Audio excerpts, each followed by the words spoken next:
If there's a question that still baffles archaeologists to this day, it's this one. How did the ancient Egyptians build those magnificent pyramids? As far as we know today, their resources were quite limited, especially in terms of tools and building materials. We still don't have a fully satisfying answer, but hey, we've got some pretty amazing theories worth considering. The leading contender among these theories involves the clever Egyptians employing a sneaky strategy. Now picture this. They constructed a slanted and curving mound made of bricks, earth, and sand encircling the pyramid to be. As the pyramid grew taller and taller, they simply increased the height and length of this wacky structure. It's like they were playing an ancient game of Jenga. Now, how did they get those massive stone blocks up there? Well, according to the legendary ancient Greek historian Herodotus, they used sleds, rollers, and levers. It sounds like they turned construction into a supersized game of tug-of-war. And guess what?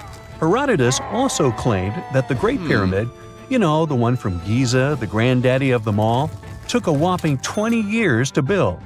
There's more. Herodotus also dropped a mind-boggling number on us. 100,000 men were supposedly involved in this pyramid extravaganza. Did they hire the entire Egyptian population? Well, it might not be as far-fetched as it sounds. These men were probably mostly farmers, so they probably focused on the pyramids when there wasn't much work to be done in the fields. Like during the flood season of the Nile River.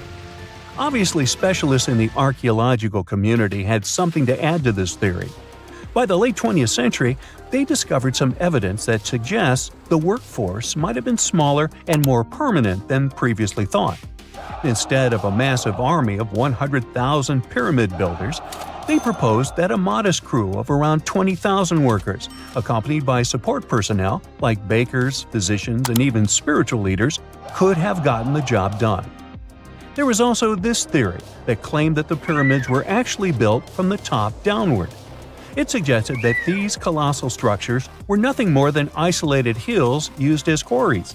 The stones were supposedly drawn from these hills, and over time, competing engineers took charge and transformed them into the iconic pyramids we know today. Now, before you dismiss this theory as a wild fantasy, some folks thought it wasn't completely crazy. After all, there are instances where isolated hills exist, so maybe this theory had a tiny glimmer of truth. Whether it involved ramp building or ingenious work schedules, one thing is clear. Those pyramids have definitely left their mark on history and on our imaginations. Now, speaking of ancient Egyptian mysteries, there's this gigantic unfinished obelisk sitting in ancient Egypt, and scientists are trying to figure out how it was shaped. Now, some people suggest that our industrious ancestors used handheld pounders to get the job done. One expert has a different take on the matter, though. He argues that if we take a closer look at the pattern left behind by the shaping tool, we'll notice something peculiar. The walls of the trenches surrounding the obelisk display a neat and even pattern, which is pretty unlikely if they were pounded away by mere mortal hands. According to this expert, those horizontal striations are usually the result of a tool that takes breaks while removing material, leaving its mark on the surface. But wait, there's more.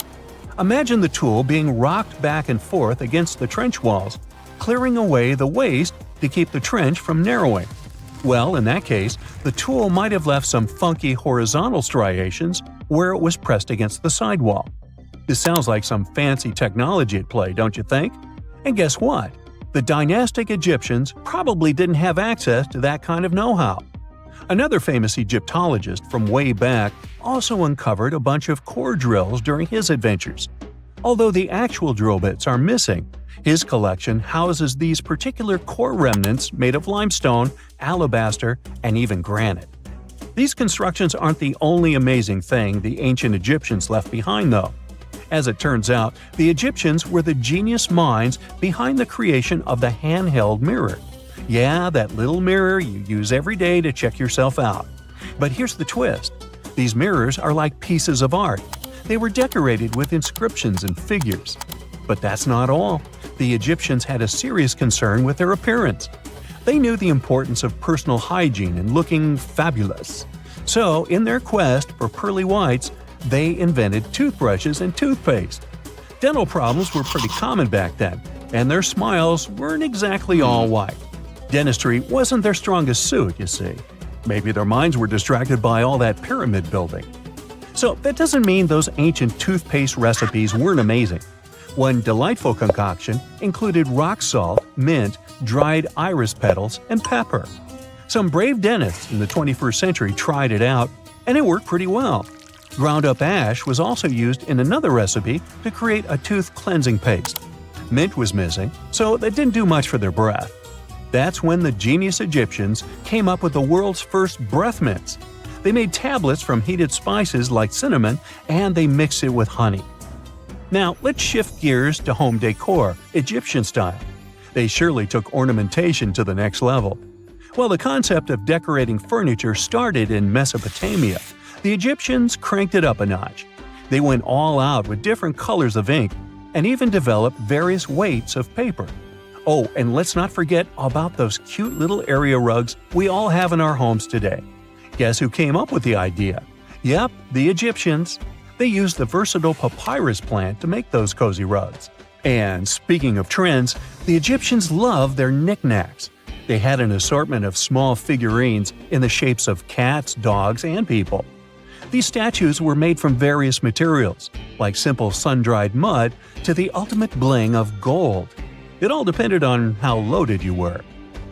The Egyptians were also all about farming, and they knew that clean water was crucial for their crops and animals. That's why they came up with some nifty inventions and techniques to make sure their land was fertile and their plants were happy. First off, they had the genius idea of using ox-drawn plows. They had two types of plows, heavy and light. The heavy plow would strut its stuff, cutting deep furrows in the soil, while the lighter plow followed behind, fluffing up the earth. But they didn't stop there. After plowing, the Egyptians would break up clumps of soil and sow the rows with seeds. To give those seeds a good old squish into the furrows, they'd march their livestock across the field, effectively closing up the furrows. But hey, all that hard work would be pointless if their seeds were as dry as the Sahara. That's where irrigation comes into play. The Egyptians were so good at it that other cultures, like the Greeks and Romans, couldn't help but copy their techniques. Now let's switch gears and talk about the marvelous architecture of ancient Egypt. These folks weren't just skilled farmers, they were also architectural maestros. They built these fancy canals to carry water to farms and villages, and boy, did they know how to make those canals look pretty. Just imagine strolling along a canal lined with ornate structures. The pharaoh Ramesses the Great was quite the overachiever when it came to construction. One of his mind-blowing creations was the construction located at Abu Simbel. This building was designed so that twice a year, the sun would shine directly into it and illuminate the statues of Ramesses. And let's not forget about the corbelled arch. Without this architectural gem, we'd be missing out on some mind-boggling structures like the Great Pyramid. The Egyptians knew how to make things stand tall and proud, thanks to their engineering and construction wizardry. They built grand halls and inner sanctums that make your jaw drop. And some of these temples doubled as astronomical observatories. What is a boat doing in the middle of a desert? You would expect to find a seagoing vessel closer to shore. This is the question archaeologists had been asking for decades. In 1988, there was a storm near one of the most important archaeological sites in ancient Egypt. A wooden structure emerged from the sand. It was hollowed out by termites. Scientists were determined to solve its mystery. In 2000, they began excavating the site near Abydos, Ubidos. An American team of experts soon discovered a boat that was 70 feet long, and it wasn't alone. In total, there were 14 boats neatly resting next to each other. It was impossible to completely dig out the boats because of their poor condition. Luckily, the wood was preserved enough to get a sample. Analyses revealed that the boats were around 5,000 years old, the oldest fleet in human history to this date. The time of their construction predates the pyramids at Giza by half a millennium. Each ship of the fleet rested in a vault that matched its dimensions. The room was roughly a third of the size of a tennis court. It had mud brick walls that featured more than 120 drawings of boats. Ancient Egyptians incised them on whitewashed walls that were excellently preserved. Scientists have known about these mysterious chambers for well over a century. 1901, 1902. A British archaeologist, Arthur Weigel, stumbled upon a strange structure west of the River Nile. His team caught a glimpse of the interior walls. Sadly, a section of the roof collapsed, so they had to call off further exploration.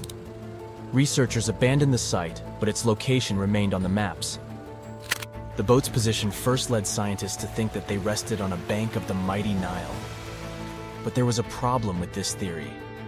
Today, the river flows almost 7 miles west of Abydos. Further studies of the surrounding terrain showed the Nile didn't change its course throughout history. Also, if the boats floated near a dock, they would be in unstable positions. The 14 vessels at Abydos were perfectly parallel to each other. There was only one conclusion possible. Someone had deliberately placed them like that. They must have gone through a lot of effort. Each boat had enough room for up to 30 rowers. These vessels could really float. They weren't models, but scholars still don't know if they actually sailed any body of water in ancient Egypt. This doesn't diminish the importance of the find. Previously, archaeologists found only small-scale models. In King Tut's tomb alone, there were 35 boat models. For a long time, these figurines were the only clues as to how ancient Egyptian vessels looked like. The boat's design confirms that they were the real deal. They are the earliest surviving examples of something called built boats. Ancient people constructed primitive vessels by hollowing out large tree trunks. The alternative was reed that was tied together to form a raft. The boats at Abydos had planks tied together. This was a major breakthrough in shipbuilding. During their lifetime, the boats must have seemed impressive. Timber was a valuable commodity at the time. There was no wood in the desert. Cedar had to be imported from Lebanon. The only person who could afford such luxury was the pharaoh. Studying the area around the ancient fleet provided more answers. Scientists discovered a mud brick structure where Egyptians worshipped the pharaoh. Its approximate date of construction matches that of the wooden boats. The same bricks out of which this building was made were used to encase the fleet. At the time of their construction, the rooms they were stored in had a ceiling. That's the section that archaeologists stumbled upon in the early 20th century. Just like mummies and coffins, these marvelous ships rested inside splendid vaults. The exterior of these rooms was also impressive. The outer walls originally had a plaster of white limestone. It reflected sunlight. In the desert sun, the structure housing the boats must have shone from miles away. Ancient Egyptian builders used the same technique to cover the pyramids 500 years later. Today, their surface looks jagged, but it wasn't always like this. When they were constructed, the pyramids had a top layer of fine white limestone. Their surface was smooth and it gleamed in the sunlight. Instead of stairs, the outer layer of the pyramids was more of a sleek ramp. Archaeologists were left with one final question. Which pharaoh owned the fleet? The answer lay just a mile from the site. This is where the tomb of a pharaoh from the 5th dynasty rested, King Senwosret III. Its time and style of construction matched the ones of the chambers with boats. The very end of his rule might explain how the boats ended up in the middle of the desert. The pharaoh probably passed away in northern Egypt. Then his body was transported down the Nile to Abydos in a marvelous procession of decorated boats. The vessels were later lowered to chambers near the final resting place of their owner. This had a symbolic meaning. In the ancient Egyptians' belief system, ships played a key role. Their supreme deity was Ra. He traveled through the sky during the day in the form of the sun. At nighttime, he sailed through the netherworld in a solar boat. The pharaoh identified himself with Ra. That's why he needed boats in the afterlife. That was the only way to regenerate himself. Just as the sun rises every day above the horizon. This belief existed for thousands of years. The more famous Pharaoh Khufu also had a ship. Scientists found it in 1954 next to his pyramid at Giza. It is some 4 centuries younger than the fleet at Abydos, but Khufu's ship was almost 2 times longer. The Great Pyramid of Giza and King Tut's tomb are some of the most famous archaeological finds in Egypt. But there are many more secrets hiding beneath the endless sands of the Sahara Desert. Recently, 2020, archaeologists found a lost city there. They have labeled it as the most important discovery since King Tut's tomb, 1922. The city of Aten is some 3,000 years old. Historians hope it will give them a unique insight into the everyday life of ancient Egyptians. The famous archaeologist and Egyptologist Zahi Hawass proclaimed the site a lost golden city. Aten sits some 300 miles south of Egypt's capital, Cairo. It is close to the famous Valley of the Kings. Archaeologists first found sections of mud brick walls that spread out in all directions. They discovered complete rooms with tools of everyday life inside. The research team unearthed a bakery, a residential neighborhood, and an administrative district. They all date back to the time when the Egyptian civilization was the wealthiest in its long history. They were also the first to make objects from iron. In 1911, scientists found a set of iron beads near a village in Lower Egypt, El Girza. These are the earliest known iron artifacts. The discovery is literally out of this world. Ancient people made them by beating into shape a piece of a meteorite. The 9 beads were once part of an ornate necklace. They are now blackened and corroded, which is perfectly normal for a piece of jewelry that is over 5,000 years old. They consist of an iron-nickel alloy. Researchers were impressed by the skill of ancient jewelers who processed the beads. Their craftsmanship is more impressive when you think that they didn't know the stellar origins of the material. The Great Pyramid of Giza also has a remarkable feature. An international research group investigated the electromagnetic response of the structure to radio waves. They found that the pyramid has the ability to concentrate electromagnetic energy inside it. This occurred inside its chambers as well as under the pyramid's base. It contains an underground, unfinished chamber.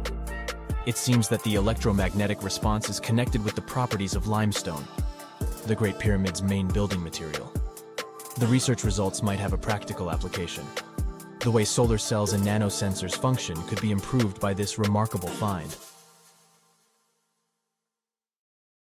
In 1850, French scientist Auguste Mariette went to Egypt looking for manuscripts, but accidentally found a head of a sphinx sticking out of the dunes. He cleared the sand and figured out the sphinx was guiding the entrance to some underground construction. Several months later, he finally entered the Serapeum of Saqqara. Inside, he found an enormous granite sarcophagi with remnants of 64 bulls. Scientists are still amazed by the tech that the ancient Egyptians used to transport those enormous boxes. The Serapeum was built around the year 3000 before the Common Era. It was an underground tomb built to honor the sacred Apis bulls of ancient Egypt. It had a long hallway, almost 500 feet long, with giant stone rooms on both sides. Some of the sarcophagi weighed as much as 50 average cars, and all of them were made with super precision, with exact 90-degree angles. These sarcophagi were beautifully decorated with hieroglyphs and carvings that told stories about the lives and importance of the Apis bulls. Now, there are 24 sarcophagi left. In ancient Egypt, Apis bulls were very special animals connected to the deity Ptah. They thought the bulls carried Ptah's spirit and wisdom, helped the pharaoh, and protected the Egyptians. Priests looked for special markings on young bulls to find Apis bulls. It could be a white triangle on its forehead, which symbolized divine light, a shape on its back like a vulture's wing, and a scarab shape under its tongue, which stood for rebirth. If a bull had these signs, they believed it was chosen by Ptah and treated it like royalty. The chosen bulls lived in a special temple in Memphis, the city where they worshipped Ptah. They received the best care and offerings from visitors who wanted their blessings. When an Apis bull passed away, it was treated with great honor and mummified. When Mariette entered the Serapeum, he noticed traces of rollers on the gallery's floor and found 2 wooden horizontal winches. Each had 8 levers. Later, other explorers saw double rails. The burial chambers were lower than the hallway floor. To get the boxes into place, workers filled the chambers with sand so the sarcophagi could be rolled in straight. Then they slowly removed the sand to gently lower the boxes into perfectly cut spaces in the bedrock. A carved stone sign found in the Serapeum said it took 28 days to move just one sarcophagus and its lid into its spot during the time of Ptolemy II. The extreme precision of the sarcophagi with 90-degree angles also has an explanation. Ancient Egyptians wrote texts, or rather, papyrus, on geometry a long time ago. It shows that they knew the approximate number pi and could calculate the volume of a pyramid with its top cut off. If they could figure out complicated math like that back then, It makes sense that they could also carve perfectly flat surfaces 500 years later. All this sounds pretty legit, but some people think certain things don't add up here. The size of boxes is way larger than the size of bulls, yet they buried pharaohs in tiny coffins that barely fit their bodies. The sarcophagi are made out of granite with crazy precision, and they could have just used limestone, which would have made things way easier. The transportation of the boxes seems pretty simple, but only in theory. If one person could pull about 440 pounds, then at least 250 people would be needed to pull just one box. The tunnels in the Serapeum are really narrow, only about 2 feet wider than the boxes themselves. There's no way hundreds of people could have squeezed into those tight spaces to pull the boxes. And even if they did, how would they turn the box in the cramped corridor, lower it into its niche, and place it perfectly in the middle? Somehow they did this 24 times, and every box is centered perfectly. Plus, the chambers were dusty, and there were no signs of soot from lamps. This means they must have worked in almost complete darkness. The real use of the boxes could also be different. A long time ago, even before the Egyptian pharaohs ruled, the local people already knew how to use fermentation. It happens when tiny organisms called yeast eat certain ingredients like starch and turn them into gas and ethanol. So someone in ancient Egypt probably put food like barley, bread, and even meat inside a giant stone box, then closed it tight with a heavy lid. These stone boxes, carved from granite, were so precisely made that they were almost completely sealed, so nothing could escape from it. As the yeast inside the box started working, it created more and more CO2 gas. It built up pressure inside the box. The granite boxes were incredibly strong. They could handle more pressure than a car tire can hold. When granite was squeezed under such pressure, its crystals produced a tiny electric charge. This effect was possible because granite contains quartz, a material that reacts to pressure this way. The process also needed meat or animal parts, possibly to help the yeast grow better. Meat contains something called oleic acid, which yeast needs to keep growing and to survive the bad effects of the ethanol it produces. As the pressure inside the box kept growing, the combination of gases and electricity made these boxes not just ancient fridges, but powerful energy systems. Over time, the pressure inside got so strong that it could push the lid open and the gas would escape with a pop. But when people rediscovered the Serapeum in 1850, they found old drawings that showed piles of stones stacked on top of some of the box lids. So, someone long ago probably tried to make the lids even heavier by adding extra weight to make it harder for the gas pressure to push them open. This extra weight also meant the quartz crystals in the granite could keep creating more electricity under all that pressure. If someone opened one of these stone boxes thousands of years later, they would only find bones from bulls that were placed in the box. And that's exactly what Mariette discovered in the 1850s. They opened the Serapeum for visitors soon after the first excavations in the second half of the 19th century. Prince of Wales even had a luncheon with his guests in one of the sarcophagi. Sands and earthquakes made the site inaccessible for a while, but now you can visit it again and try to solve the mystery yourself. With new tech, we could have answers to many other historical mysteries soon. A team of scientists at Chicago's Field Museum of Natural History recently used a special CT scanner to learn more about ancient Egyptian mummies without unwrapping them. They gently rolled 26 mummies on custom carts out to the parking lot, where the scanner was waiting. It took thousands of detailed X-ray pictures of each mummy and their coffins. When all the pictures were put together, they created 3D images that showed what was inside, the skeletons, and some artifacts. The scientists hope these images will help them understand ancient Egyptian burial practices from over 3,000 years ago. Even though the scanning process only took 4 days, it might take 3 years to study all the data. But scientists were able to learn some personal details about the mummies. One of the most popular mummified individuals at the museum, Lady Chineta, was a woman who lived in ancient Egypt about 3,000 years ago. It looks like she passed away in her late 30s or early 40s. To make sure her body looked complete for the afterlife, embalmers put stuffing in her neck to keep it from collapsing. They also placed artificial eyes in her sockets, so she would have eyes in the next world.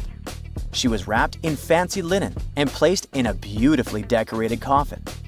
The scans revealed that it had been carefully crafted with a slit at the back, which embalmers used to fit the body. There were also some artistic details on the surface, like markings for her knees. It looks like her burial was on the scale of a high-end luxury car. Most people know that pyramids were built as grand tombs for the pharaohs, designed to ensure they had a smooth journey to the afterlife. The Great Pyramid of Giza, for instance, was constructed for the pharaoh Khufu. But what most people don't know is that this whole pyramid building trend started right here with the step pyramid of Djoser about 4,700 years ago. This massive structure was built for Pharaoh Djoser, a ruler from Egypt's 3rd dynasty. It rises 7 layers high above the ground and stands about 200 feet tall. We think of it today as a phenomenal architectural project, but for ancient Egyptians, the step pyramid of Djoser turned out to be more like a massive experiment, a trial run, if you will, to perfect their building skills before they moved on to even more ambitious pyramids. Reaching new heights is super exciting, but the real mystery is what is going on below the ground. In this pyramid's underground labyrinth, there is a network of tunnels stretching about 3.5 miles long, and some researchers believe these tunnels might have been part of a sophisticated water system that could completely change what we think about pyramid construction. Let's talk about this massive complex located in Saqqara. Surrounding the pyramid, there's what's known as a dry moat, a continuous trench that is up to 164 feet wide and almost 2 miles long. It forms a sort of rectangular shape around the pyramid. This trench has an average depth of about 65 feet. Now, if you were to add up all the earth and rock they dug out to create this moat, it would be about 10 times the volume of the step pyramid itself. For the longest time, people just assumed this trench was nothing more than a huge quarry, a place where they dug up stone and clay to build the step pyramid. Makes sense, right? But when you take a closer look, it doesn't add up. The trench is too narrow and deep to be practical for mining, and its layout doesn't match anything we know about ancient Egyptian quarrying methods. Plus, some sections of the trench are actually covered with a rocky ceiling, which would have made it nearly impossible to use as a quarry. Another theory suggests that the dry moat had some kind of spiritual significance. Maybe it was a sacred place, where souls of nobles gathered to serve the late king in the afterlife. There are even niches in the walls that work as a hint at this spiritual function. But most researchers believe that this purpose likely developed much later, long after the complex was built for Djoser. So, what was the moat really designed for? In 2020, a researcher came up with a pretty intriguing idea. It is possible that this trench was actually designed to collect and manage water, especially after heavy rainfalls. Now, that makes sense when you consider the location. The moat sits in an area that could easily have been flooded by runoff water from nearby plains. This could also explain why the trench wasn't used for new graves until much later when the climate became drier and less prone to flooding. The story becomes even more intriguing as this trench appears to be part of a larger, more complex hydraulic system within the Djoser complex. It is like the trench has several compartments, carefully carved out of the rock and connected by tunnels. These compartments likely served as a part of a water treatment system, where water would flow from one compartment to the next, getting cleaner as it moved along. Now, here is where things start to tie into the pyramid itself. The Djoser complex has a series of underground shafts, and some researchers think that water from the moat's deep trench might have been used to power a hydraulic lift system, and this giant water-powered elevator could have been used to raise the heavy stones needed to build the pyramid. It worked like a volcano, but instead of lava, water did the heavy lifting. Imagine a big deep hole in the ground at the center of the pyramid site. Inside this hole, there was a huge wooden platform, kind of like a giant raft that could move up and down. When the workers wanted to lift a heavy stone, they would fill the hole with water. As the water rose, the wooden platform started to float up, carrying the stone with it, almost like a giant water-powered elevator. When the stone reached the right height, the workers slid it off the platform and onto the pyramid. The idea is that water from the deep trench, after being cleaned and filtered, would flow into these shafts. A massive float, possibly made of wood, would then rise as the water filled the shaft, lifting the stones up to where they were needed for construction. Once the stone was in place, they'd let the water out, lowering the platform back down to the bottom, ready to lift the next stone. This fancy hydraulic lift system could have been a game changer, making the whole building process a lot faster and more efficient without using a lot of workforce. It is like the ancient Egyptians were already embracing the whole idea of work smarter, not harder. But of course, not everyone is on board with this theory. Some experts argue that the area where the step pyramid of Djoser was built couldn't have held enough water from occasional rains to maintain such a fancy hydraulic system. The main theory suggests that, in the past, there might have been some kind of lake nearby that would have filled up after a period of rain, and this lake could have supplied water to the complex's hydraulic system. But there is no mention of such a lake in any ancient Egyptian writings, so it might be more of a what-if situation than a reality. And then there's the issue of the hard work itself. Remember when I said this method could have allowed the ancient builders to raise stones with far less effort? Well, that might not be entirely true. According to some experts, just building this hydraulic device would have required a lot more heavy work than simply moving the stone blocks using good old-fashioned manpower. And let's not forget, the step pyramid of Djoser is like a baby pyramid compared to those that came later.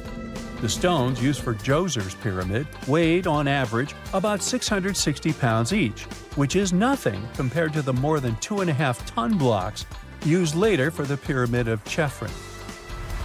If this cool water lift theory gets completely ruled out, we still need to explain how this pyramid was built in the first place. To answer that, we need to rewind a bit and talk about the original plans. See, before Djoser's tomb became a pyramid, the idea was to construct a simple mastaba. This type of tomb was pretty common in earlier periods, a flat-roofed, rectangular structure with sloping sides. But after the original mastaba was finished, they decided to expand it a bit by adding more layers on top. And then they added even more layers, until the construction reached 6 distinctive steps, each one smaller than the previous. And they probably did all this by raising those heavy stones using ramps, not a water-powered elevator. There is still so much we don't know about the step pyramid of Djoser. More research is definitely needed to fully understand how this system worked, or if it even existed at all. But the idea of using water to help build the pyramid adds a whole new layer to our understanding of ancient Egyptian engineering.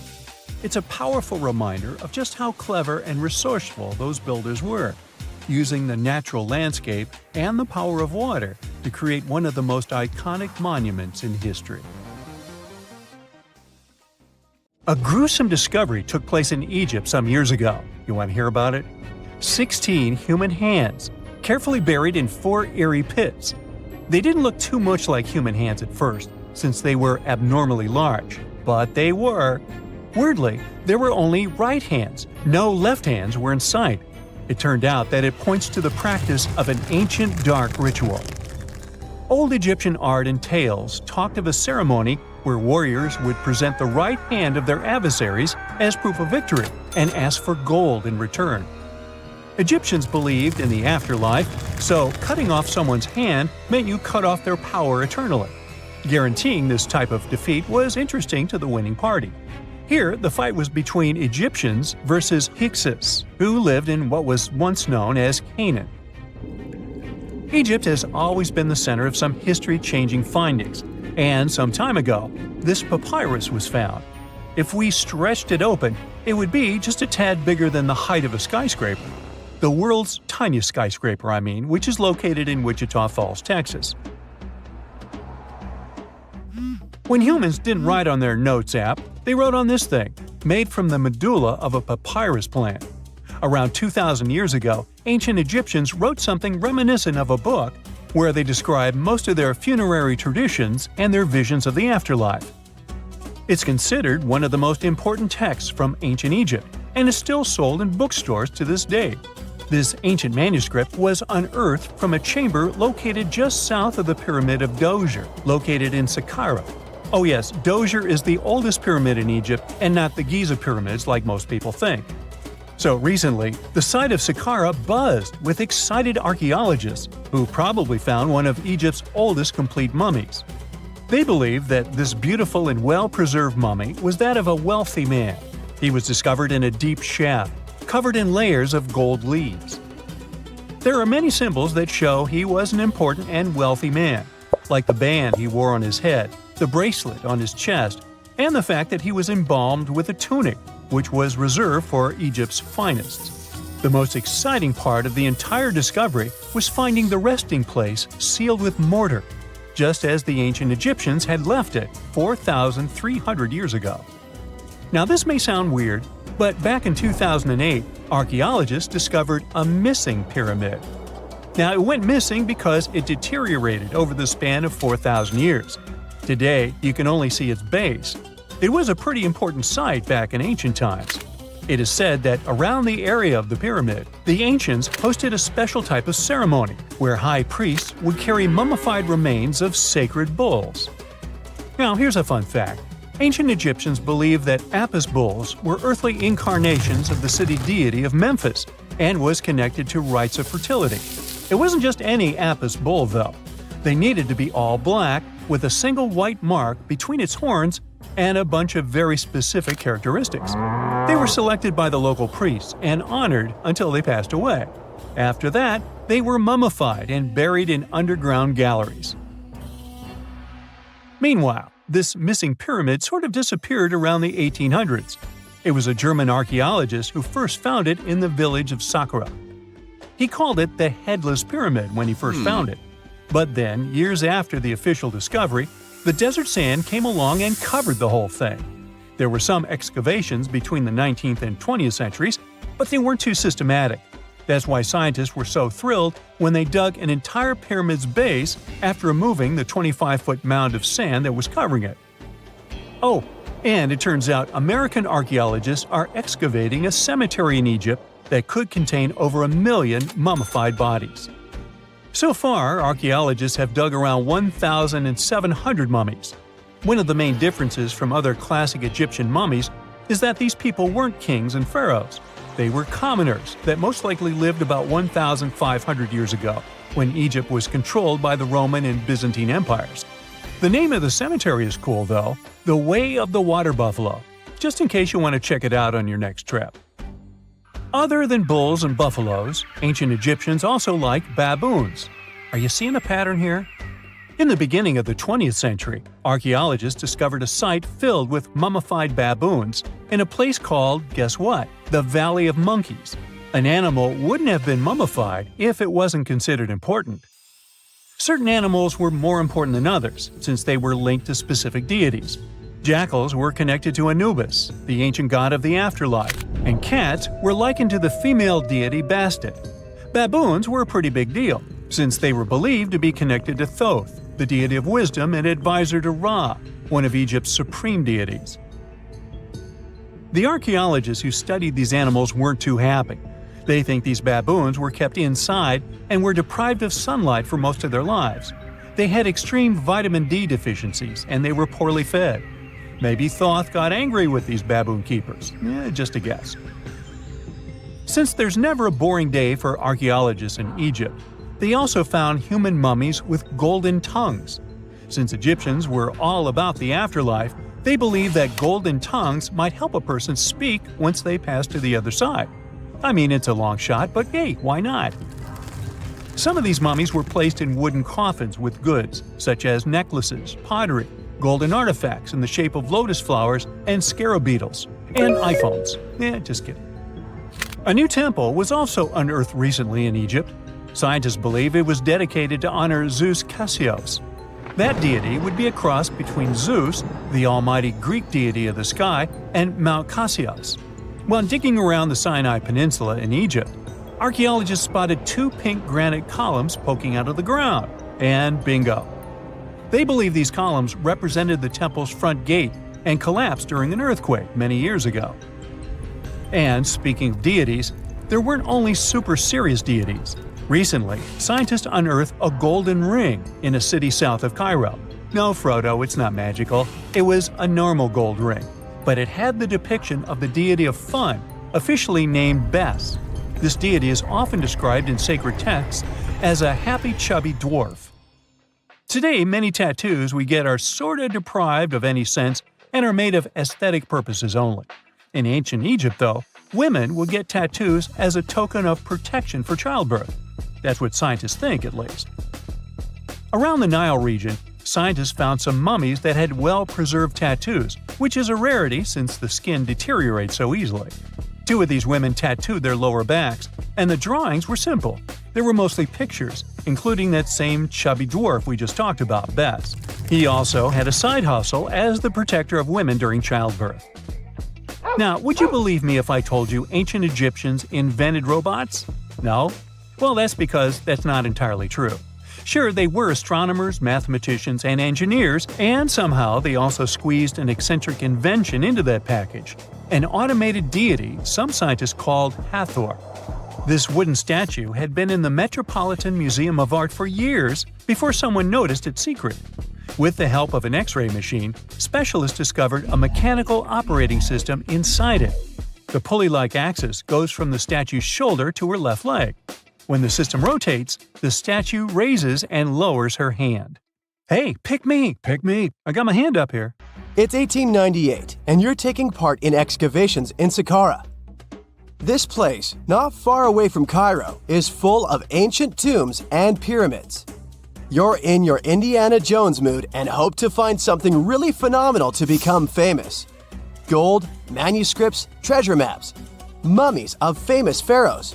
Wait, a wooden bird? You're really disappointed as it looks like a regular toy. An old one, but still. Little do you know that years later, someone would propose that your bird was actually an ancient monoplane. So the artifact, nicknamed the Saqqara bird, is made of a sycamore tree. The birdie has a wingspan of just 7 inches and weighs around 40 grams. A perfect original souvenir from Egypt, I would say. It's over 2,000 years old and looks pretty plain, without any carvings of feathers or other intricate ornaments. It has a beak and eyes, though, which makes our find look like a hawk, the emblem of the deity Horus. Its tail is rather unusual as it's squared, looks weirdly upright, and it seems like the sunken part of it was the place for a now missing piece. Humans love solving a good mystery, so there have been several attempts to explain the use of the birdie. First, quite simply, is that it was a ceremonial object. The second idea is that it was a toy for a child from some well-off family. It could have been some sort of boomerang, which was a popular concept in ancient Egypt. Then there was a theory that the bird had been used as a weather vane. But this one has been debunked as the figure doesn't have any holes or markings, except for the one made at the museum in Cairo to fix the exhibit on a stick. So there was no way to hang it in the past. Almost a century after the bird was found, Egyptologist Dr. Khalil Masiha proposed a new theory that it could have been a model of a monoplane. He believed the bird was missing a horizontal tailplane. Otherwise, it had its wings set at a right angle, similar to that of modern planes. It could have worked to generate the aerodynamic lift necessary for flights. Dr. Masiha also claimed that it was common at that time to place miniature models of technological inventions in tombs. So, did the ancient Egyptians really invent the plane in 200 BCE? That would make the Wright brothers, who are considered the inventors of aviation, really upset. They made one of their first flights only in 1903. There's just one way to know for sure, and that is to test the model. But you know, the ancient museum in Cairo would unlikely let one of their cherished exhibits fly around like a toy. That's why glider designer Martin Gregory built a similar model, this time of balsa wood, and concluded that even with the missing tailplane, the plane wasn't much of a flyer. Case solved? Not really. This didn't sound convincing enough to the History Channel, so they invited an aerodynamics expert to build another replica of the bird. He tested it in weather conditions similar to those in Egypt and was impressed with the little plane's abilities. So, if they did invent the prototype of a plane back in the times of pharaohs, it would be a good example of an oopart. That's an out-of-place artifact, an object that's way ahead of its time in terms of technology or history. And the Saqqara bird isn't the only example of such a revolutionary concept. In 1901, a group of divers retrieved the Antikythera mechanism from an underwater shipwreck near the Greek island of Antikythera. It's been dubbed the world's first analog computer, and it's currently dated around 100 BCE. The bronze mechanism could tell the position of the sun, moon, planets, and stars, as well as the lunar phase, the dates of upcoming solar eclipses, and even the speed at which the moon moves through the sky. No one's sure who used it and how or where it was made. But it's obvious that it's extremely precise and way too advanced for its time. The first flushing toilets in the world were invented in the middle of the 20th century. Just kidding. The ancient Minoans on the Mediterranean island of Crete and the Indus Valley civilization both came up with this brilliant invention at the same time, around 4,000 years ago. The plumbing and sanitation were so well done that no one managed to design anything better until 2,000 years later. One ancient Minoan lavatory was discovered at the Palace of Knossos. It looks like it had a wooden seat set over a tunnel that directed water from a rooftop reservoir to an underground sewer. Other varieties got water from jugs. Only the super rich people could afford all this glory. So if you wanted to shop for real estate back then, the flushing toilet would be a telltale sign you were in the rich neighborhood. Automated doors became a cool, seemingly new invention back in 1931. But the technology behind them is actually much older. Think the 1st century CE old. Mathematician and engineer Heron of Alexandria came up with a hydraulic system to open and close temple doors. To bring it into action, you need to light a fire to produce heat. There was a brass pot under the fire, half filled with water. The inventor connected the brass pot to containers that acted as weights. When the fire was burning, the water moved into the containers. They went down and pulled the ropes. It was nothing like a supermarket door that opens in front of you before you even have time to think. Heron's door took hours to open, and there was no way to stop the process. That's why they only opened the doors once a day before people entered the temple, to add some mysticism at the temple during ceremonies. Spooky. Looks like the first ever battery was invented in Baghdad around 2,000 years ago. A German archaeologist found this oval-shaped clay jar in 1938. Scientists are still not sure what purpose it served and who exactly invented it. There is a theory that it was used for electroplating objects with precious metals. When they filled it with a weak acid like vinegar, the battery produced around 1 volt of electricity. Another theory says it was a vessel for sacred scrolls. Would you like to buy contact lenses designed by Leonardo da Vinci himself? In 1508, he invented a glass lens with a funnel on one side. You were supposed to wear it with water inside to improve your vision. Sounds a bit uncomfortable, doesn't it? So, around a century later, French scientist René Descartes decided to improve the idea and make the cornea contact the future lenses. Contacts because they contact your eyes, get it?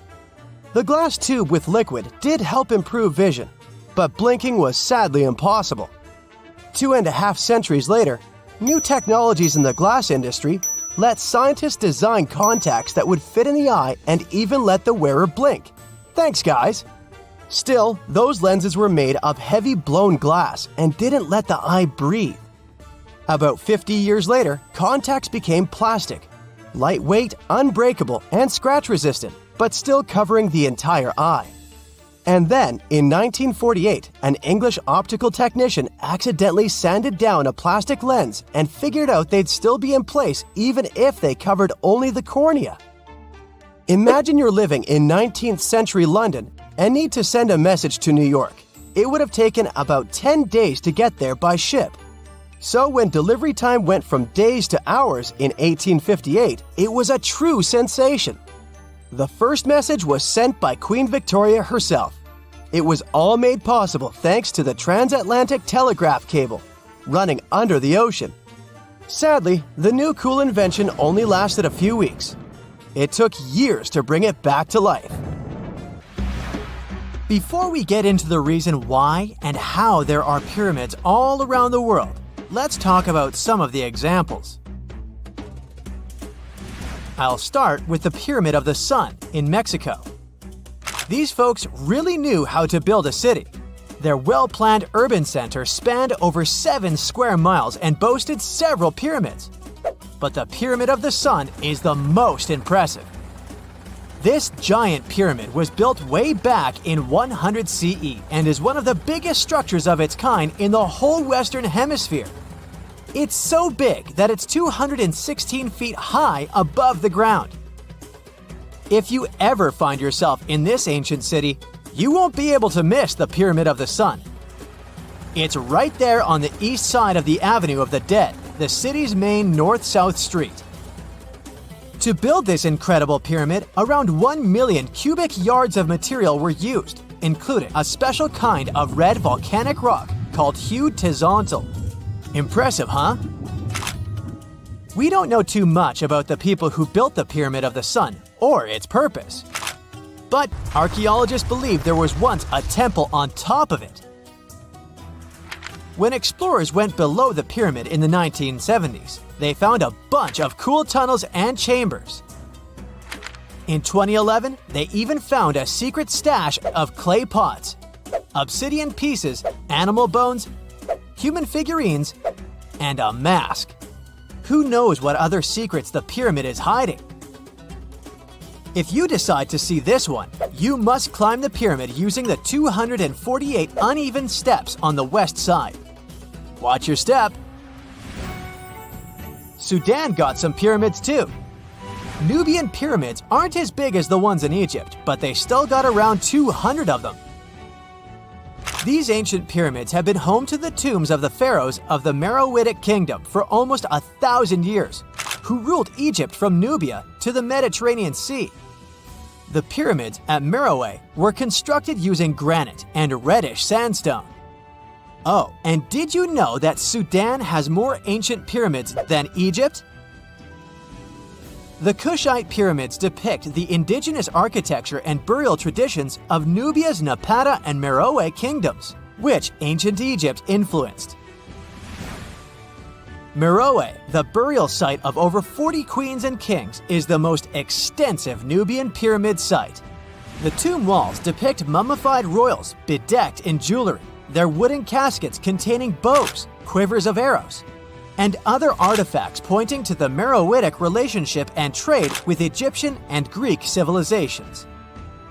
So if you're looking for some ancient tombs to explore, you may consider skipping the crowds in Egypt and heading on down to Sudan.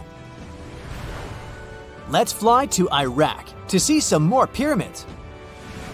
Ziggurats have fancy receding layers and tiered temples.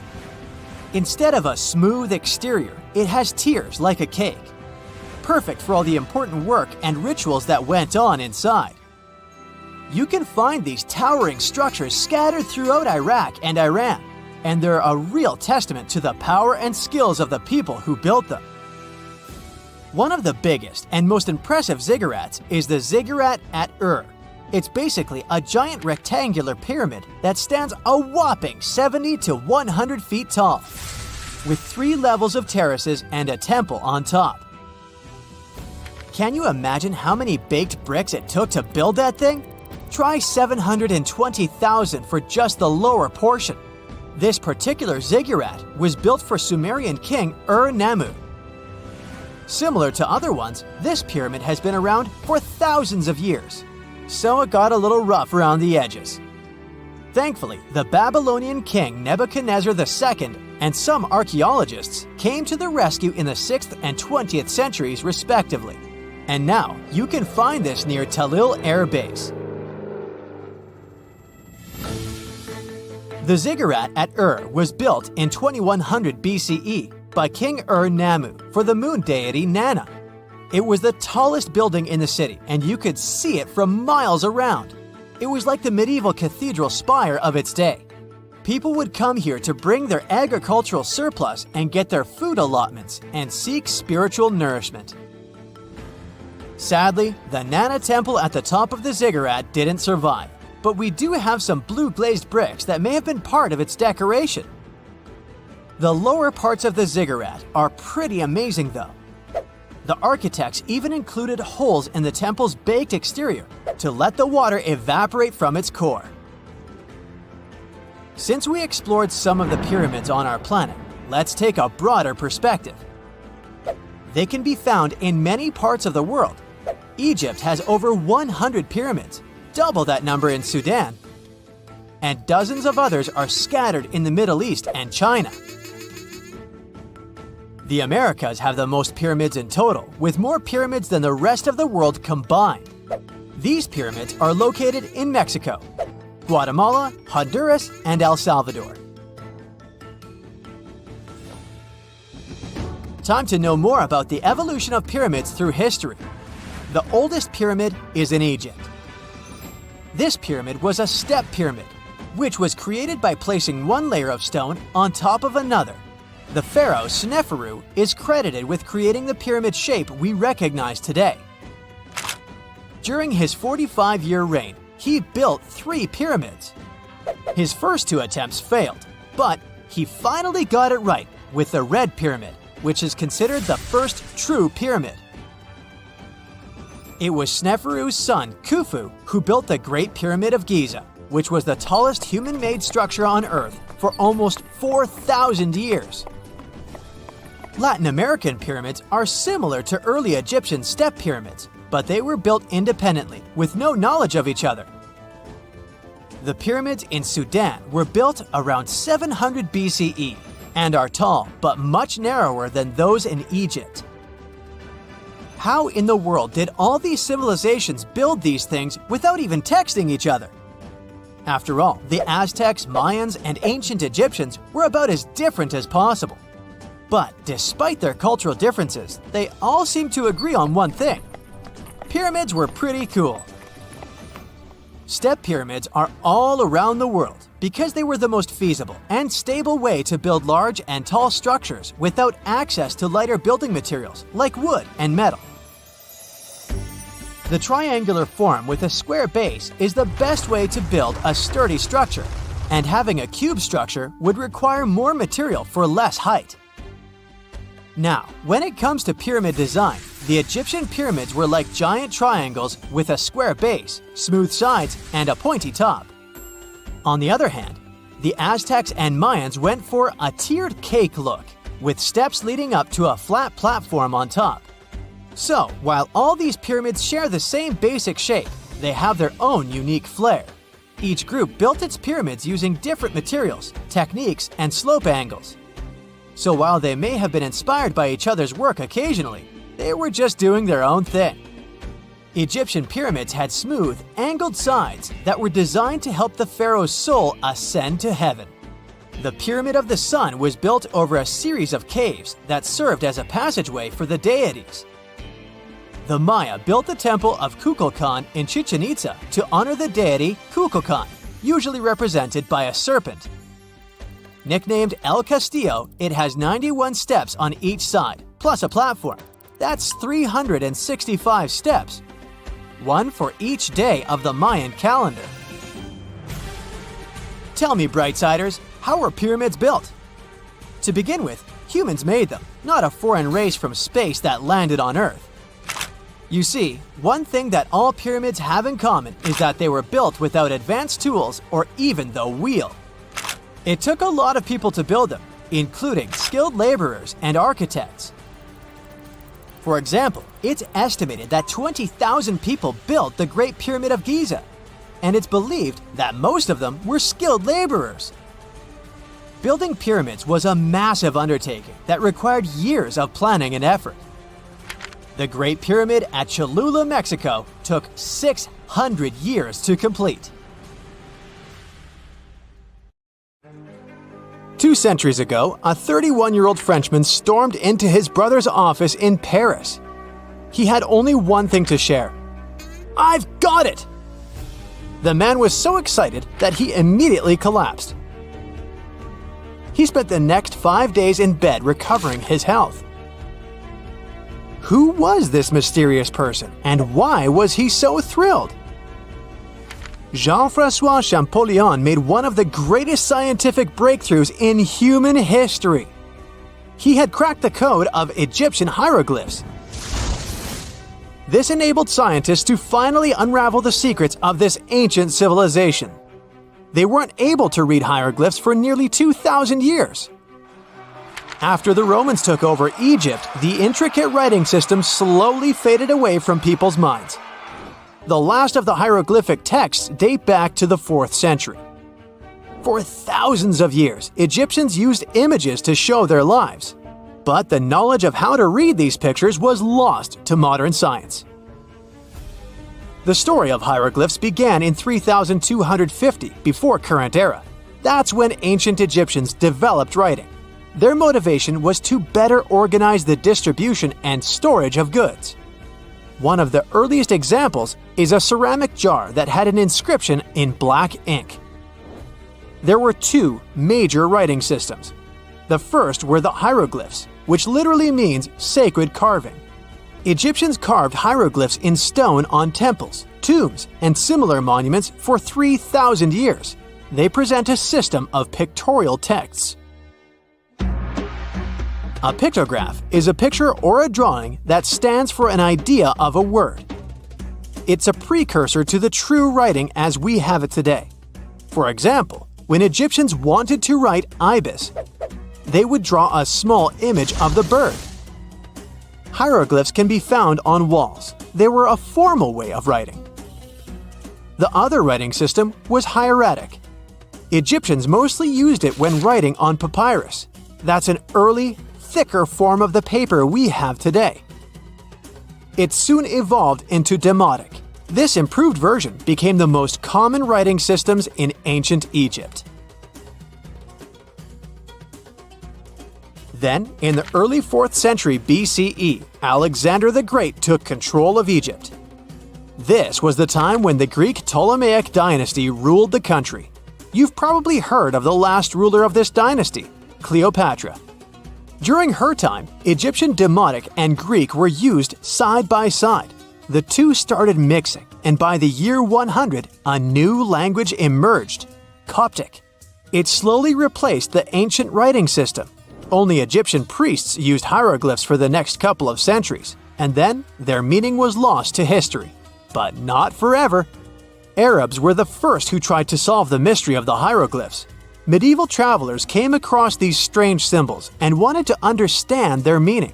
They consulted speakers of Coptic and translated text from Greek and Latin into Arabic to break the code of the hieroglyphs. During the Renaissance, Europeans also became fascinated with the legacy of ancient Egypt. Scholars from the Old Continent believed that hieroglyphs were a group of symbols as opposed to a written language. This was all about to change in 1799. A year earlier, Napoleon, the famous French ruler, arrived in Egypt. His subordinates constructed a fort that dated back to the 15th century. Rashid, or Rosetta, was a port town in the northeast of Egypt, near Alexandria. One section of the old fortification wall contained an interesting slab inside. The stone tablet was made of a granite-like rock. It was just 40 inches high and 30 inches wide. It contained 3 distinctive sections of text carved into it. The letters were in 3 scripts and 2 languages: hieroglyphs, Demotic, and Greek. It was a fragment of a larger ancient stela. These are upright stone slabs that are used to dedicate to a person or an event, but the one from Rosetta was damaged. 2/3 of the hieroglyphic text on the top was missing. The bottom Greek text lacked a cornerstone. The only fully preserved section was the writing in Demotic in the middle of the slab. It eventually ended up in the British Museum. The scientific community was intrigued, and the race was on to decipher it. Prints and casts of the slab went out all over Europe. Scholars already knew ancient Greek, so in theory, this shouldn't have been so hard.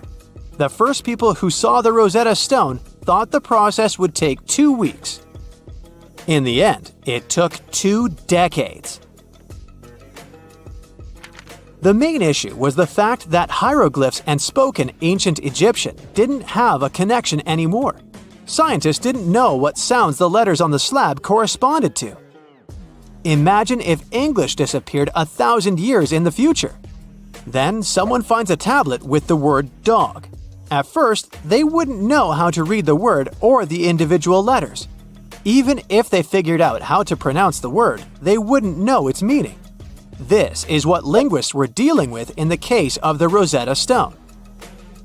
The careful study of the artifact produced another find. The texts weren't direct translations of each other. They both described the same event, but in different words. It was like you saw a movie with 2 friends, and then all 3 of you wrote different reviews about it. The original text was probably in Greek, but the translators added extra words to make it sound more Egyptian. An English physician and physicist, Thomas Young, made the first great breakthrough. He knew that the name Ptolemy appeared several times in the text based on the Greek translation. This wasn't an Egyptian name, so it was impossible to represent it with a single image. The only way to spell out this Greek name was to use symbols that sound like it when produced. This is called transliteration, and we have it today as well. This is how foreign-sounding words are written down in Chinese or some Slavic languages. Young focused on sets of hieroglyphs in oval frames. These are called cartouches. He experimented a bit but finally discovered that one of them read, Ptolemy the Great. The individual hieroglyphs that made up this name corresponded to sounds needed to produce it. This is where our mysterious man from the beginning of the video enters the picture. Champollion picked up where Young left off. He knew Coptic, so the Frenchman was able to determine what many other hieroglyphs sounded like. The eureka moment was close. It came while he was studying a cartouche from a site dedicated to Ramses II. It had 4 symbols.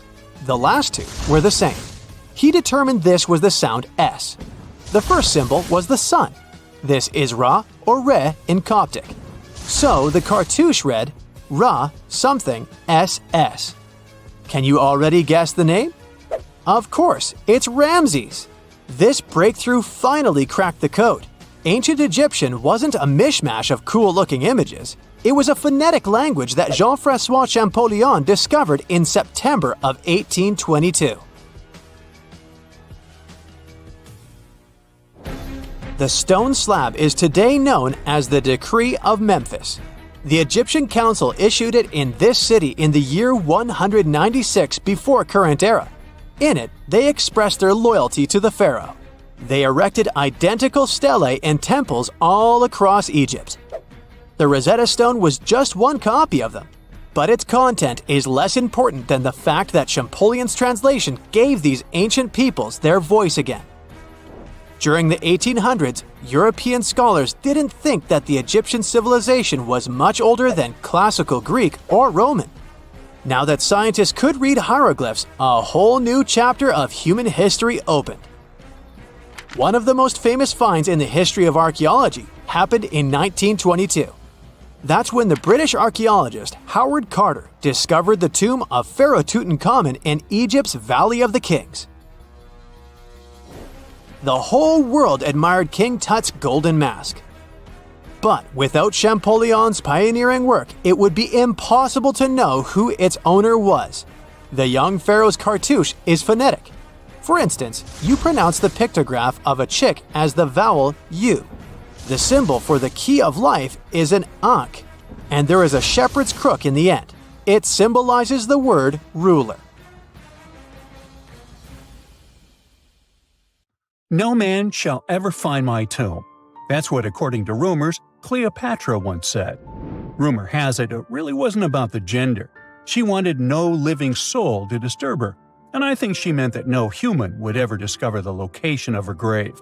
But, surprisingly, it was indeed a woman who was closer than anyone before to finally discovering the queen's resting place. Meet Kathleen Martinez Berry, a criminal lawyer turned archaeologist. She got so intrigued with Cleopatra's story that she packed her bags and went to Egypt with no official support and even no permission from the authorities. All she had was pure determination to find the queen's tomb. Now, you could say Kathleen had always been ahead of the game. She skipped grades in school, mastered piano, chess, swimming, and martial arts, and grew up listening to top intellectuals debating in her home. And she even got her law degree at just 19, and archaeology was her side passion. She had never actually been to Egypt, never dug up a single artifact. But her fascination with Cleopatra went all the way back to an argument with her father in 1990. That day, she walked into his library looking for a copy of Antony and Cleopatra by Shakespeare. Her dad, Fausto Martinez, a professor and legal expert, casually called Cleopatra a seductress. Kathleen wasn't having it. She fired back, arguing that history had been totally unfair to Cleopatra. The Romans, she said, wanted to destroy her reputation, and for centuries, people had just believed their version of the story. The debate went on for hours, and in the end, her father admitted maybe he had judged Cleopatra too harshly. That conversation changed everything for Kathleen. From that day on, she read every ancient text she could find, especially Plutarch's account of Cleopatra and Mark Antony. The more she learned, the more convinced she became that Cleopatra wasn't just some queen who fell for the wrong guy. She was a genius, playing a dangerous political game to keep Egypt independent. And the more she read, the more she started thinking, what if everyone had been looking for Cleopatra's tomb in the wrong place? That thought stuck with her. When she was caring for her second child, she earned a master's in archaeology. Multitasking. That reignited an obsession that would take over her life, uncovering the truth about Cleopatra. Even though most experts believe that Cleopatra's tomb, along with the final resting place of 13 other Ptolemaic rulers, lies somewhere beneath modern-day Alexandria, Dr. Martinez has a different idea.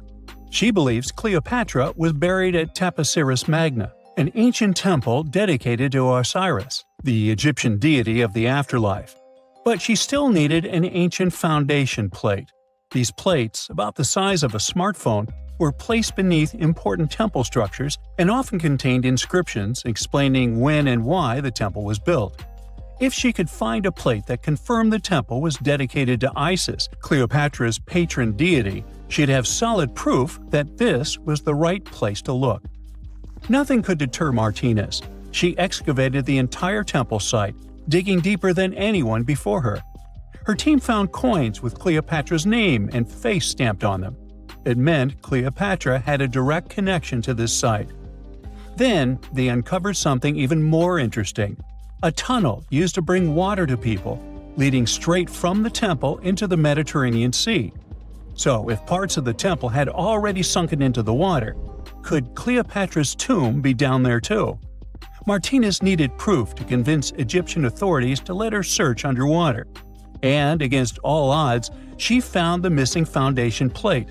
On it, the pharaoh offered a large area of Nubia to deity Isis. That was it, the confirmation she needed. The temple was indeed dedicated to Isis, proving her theory wasn't just speculation. If one temple was on land, Martinez suspected the second temple, possibly Cleopatra's tomb, had collapsed into the sea. She needed help from experts in underwater archaeology, so she reached out to Robert Ballard, the guy who discovered the Titanic. With support from the Egyptian authorities, she and her team began exploring the waters off the coast of Alexandria. And what they found was mind-blowing. Underwater, they discovered massive stone structures, some standing 6 to 10 feet tall, right where the coastline would have been thousands of years ago. They also found basalt blocks, the same material used in the statues from the first temple. That meant one thing: those weren't just random rocks. They were the remains of a lost city, buried beneath the sea for centuries. Now, we can only wait and see whether Martinez and her team will be able to unravel one of the greatest mysteries of the past left by the outstanding woman that was Cleopatra. Here's some backstory. After her father, Ptolemy VII, passed away, Egypt's throne went to both Ptolemy VIII and Cleopatra, or so it seemed. Cleopatra, just 18 at the time, allegedly married her 10-year-old brother. Yeah, ancient royalty had some different customs, though there's no solid proof of that. But sibling love didn't last long. Young Ptolemy decided he wanted all the power for himself and tried to push Cleopatra out. Forced to flee the country, she didn't just sit around feeling sorry for herself. She raised an army, ready to march back and take what was hers. That's how, at 21, she was already in the Sinai Desert, leading an army and planning her return to the throne. Now, by that time, Cleopatra had already been locked in a powerful political, and not only political, alliance with Julius Caesar. In June 47 BC, she gave birth to a son, Ptolemy Caesar, better known as Caesarion, who, many believe, was Caesar's child. But that didn't stop her from playing by Egyptian royal rules. And her husband number 2, her other brother, Ptolemy XIV. Yep, despite her ongoing affair with Caesar, Cleopatra married yet another sibling, because, in her world, keeping the throne in the family was the name of the game. Now, marriage aside, Cleopatra's bond with Caesar stayed strong. She even traveled to Rome with Ptolemy XIV for a state visit. But instead of playing the role of a dutiful queen, she stayed in Caesar's private villa by the Tiber River. But after Julius Caesar lost his life in 44 BCE on the Ides of March, Cleopatra's political standing became shaky. To make matters worse, her brother-husband Ptolemy XIV passed away soon after, and some suspect Cleopatra had a hand in it, leaving her as the sole ruler of Egypt. Meanwhile, back in Rome, Mark Antony was rising to power as Caesar's presumed successor. Wanting to size up the Queen of Egypt, he summoned Cleopatra, and she did not disappoint. Sailing into town on a lavish barge dressed as a deity, Cleopatra made quite an entrance. Antony was instantly mesmerized, so much so that he left his third wife back in Rome and followed Cleopatra to Alexandria, where their relationship turned into a full-blown royal affair. The two had 3 children together. Together, they waged war against Caesar's adopted son, Octavian, in a battle for control of the Roman Empire. The last time the queen was seen, she was in her mausoleum, dressed in full royal splendor, diadem on her head, lying on what Plutarch called a golden couch. When Antony and Cleopatra lost at Actium, Octavian's forces marched into Alexandria. Cleopatra apparently knew the end was near, so she locked herself inside her mausoleum, surrounded by gold, silver, pearls, and priceless art. Those were the treasures she threatened to burn rather than let the Romans take them. Antony, meanwhile, wasn't going to let the Romans capture him alive. He wounded himself with his own sword, but before he passed away, he was carried to Cleopatra's side. She held him as he took his last breath in her arms. A little over a week later, Cleopatra made her own choice. Rather than face humiliation as Octavia's prisoner, she ended her life. Legend says it was the bite of a deadly asp, though history isn't quite clear on that. At the time, Cleopatra was only 39. Sounds like a rather full life to me. There are mysterious plasma bubbles floating around the pyramids of Giza. As bizarre as that might sound, let's get one thing clear right off the bat. There's nothing extraterrestrial going on here. Plasma bubbles are those weather anomalies that form in a layer of Earth's atmosphere called the ionosphere. This is an invisible layer surrounding our planet that stretches roughly from 50 to 400 miles above Earth's surface, right at the edge of space. In this layer, the sun, being the giant hot power that it is, basically cooks gases, splitting them into electrically charged particles called plasma. Here's where it gets interesting. At night, especially near the equator, these charged particles get disturbed, and when a bunch of them suddenly vanish at the same time, it forms what we call a plasma bubble. Imagine it like a big empty pocket where the plasma is missing or its quantity is lowered. But it's only considered a plasma bubble if this phenomenon occurs on a large scale, typically around 62 miles in size. If you're already packing your suitcase for Egypt and have put binoculars to look at the tips of the pyramids, I'm sorry to say that we can't see these plasma bubbles with the unaided eye. It's all happening way above our heads, completely invisible to us. Scientists need to use special equipment, like the Latitude Long Range Ionosphere Radar, or LARID, to detect these bubbles. This advanced technology helps researchers track and observe the movement and formation of plasma bubbles in real time. This formation, by the way, can be triggered by solar storms. That brings us to November 2023, when an impressive solar storm occurred. On a scale from 1 to 5, this one was classified as a G3, which is considered a strong event. Solar storms occur when sunspots are basically cooler, darker areas on the sun's surface, release bursts of energy into space. These flares triggered several geomagnetic storms on Earth. While this might sound like doomsday stuff, it didn't disrupt our daily lives too much. In fact, it was great news for skywatchers, since the solar storm created stunning auroras, with the northern lights visible as far south as Greece and Turkey. But this particular storm in 2023 also had another interesting consequence. It caused the largest plasma bubble ever recorded by the Chinese radar. This phenomenon was so massive that it covered regions as far apart as the Egyptian pyramids and the Midway Islands in the Pacific Ocean. Now that's a huge distance, and it is a big deal for science. And that's because plasma bubbles are a growing threat to modern technology. Experts say they can disrupt satellite communications and GPS systems. So if you're using Google Maps or Waze and suddenly it can't figure out where you are, a plasma bubble might be to blame. Great. We now know what's going on with those bubbles, detected above the pyramids of Giza. But things get even weirder inside this ancient construction.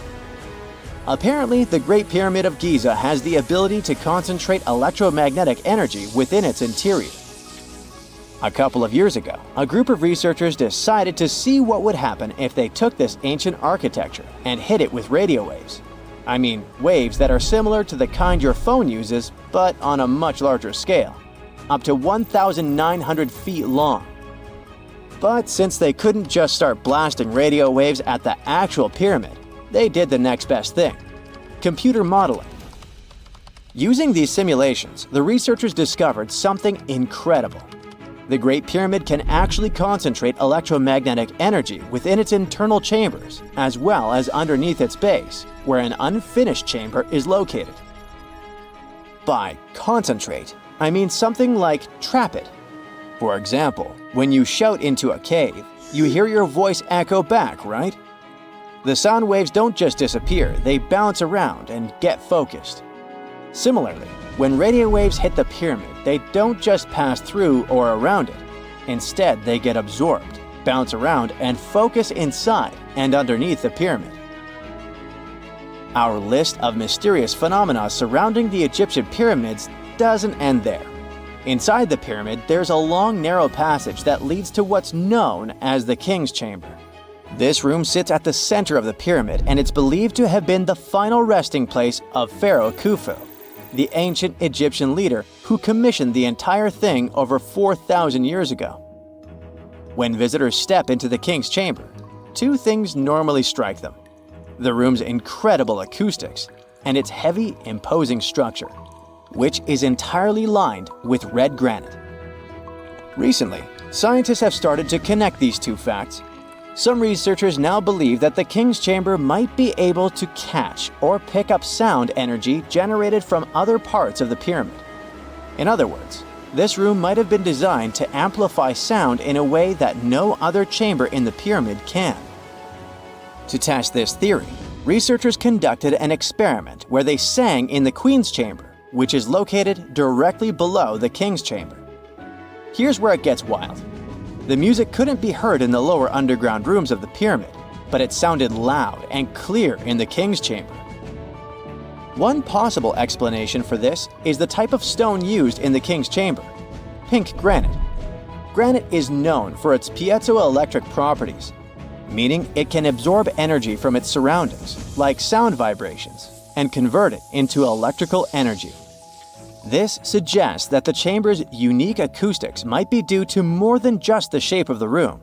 It could be that the granite itself plays a role in amplifying and concentrating sound waves. According to scientists, these discoveries open up a whole new field of research into the pyramid's potential. Could the ancient pyramids have somehow harnessed the energy created by sound waves, or even Earth's natural vibrations? It might sound far-fetched, but considering the granite's piezoelectric properties are well documented in modern science, it's not entirely impossible. Who knows? Maybe we've only just scratched the surface of what the pyramids were truly capable of. Speaking of just scratching the surface, there's even more to think about, like how the pyramids ended up in such a perfect location.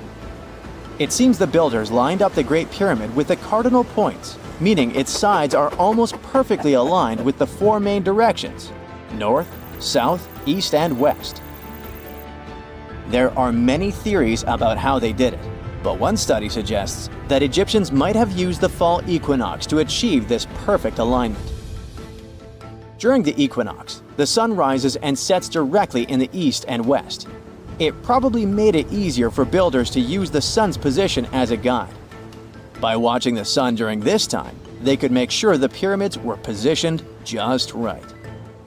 If we think about all these strange things about the pyramids, I mean their perfect alignment, the ability to concentrate radio waves, and the materials used in the chambers that might generate electrical energy, could the real purpose of the pyramids actually be much more complex than just being tombs?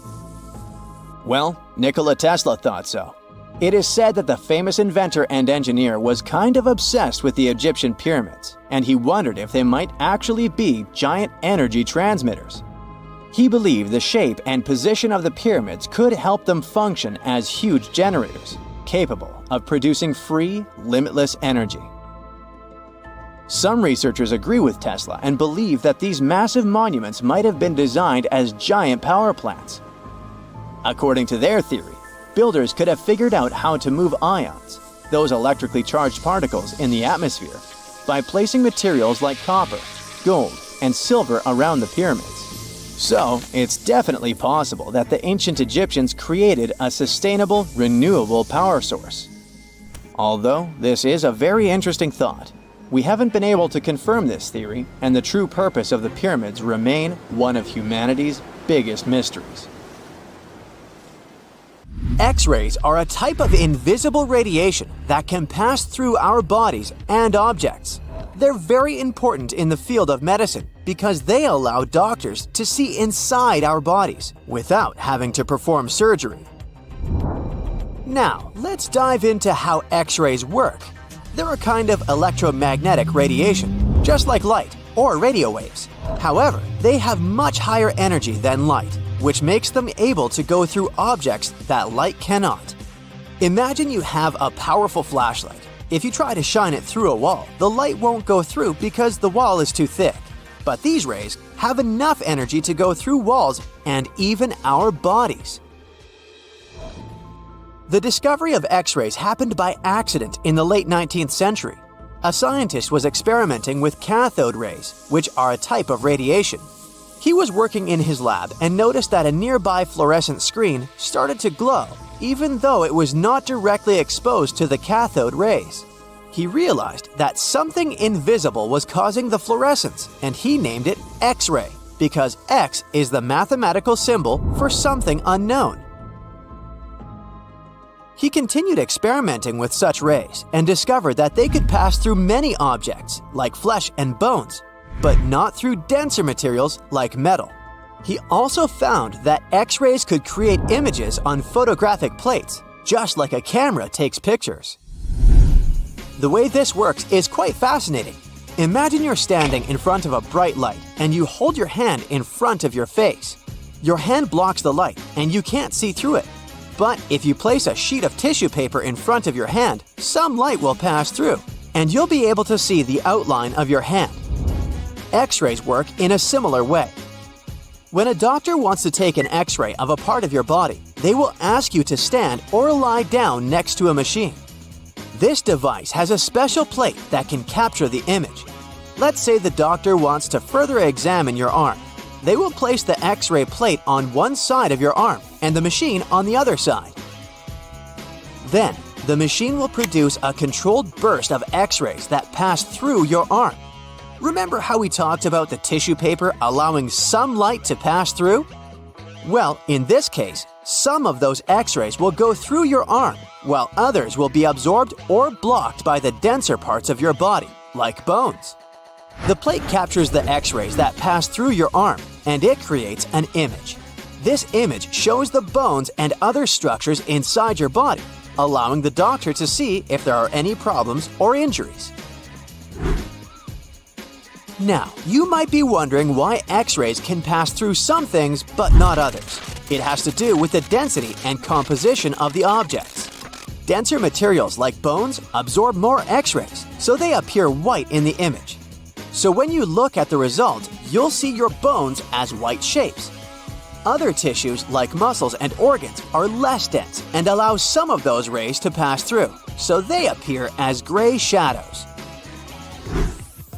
What if I told you there's a whole new way you can peek inside objects, but without using X-rays? I'm not talking about magic powers.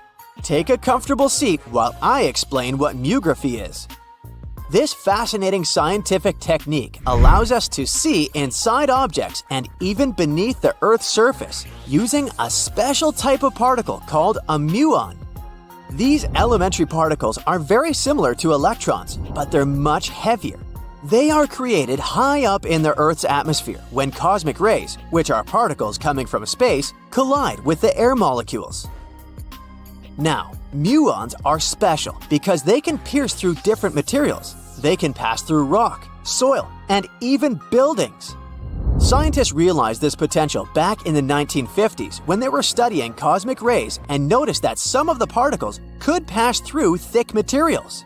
The first muography experiments took place in the 60s.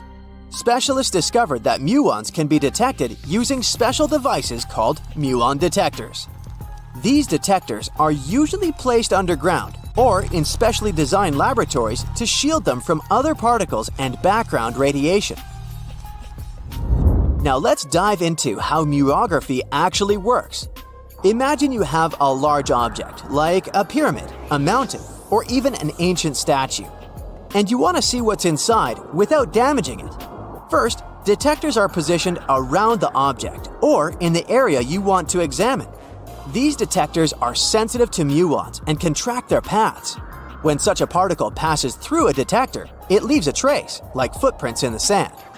By collecting data from multiple detectors, scientists can reconstruct the paths.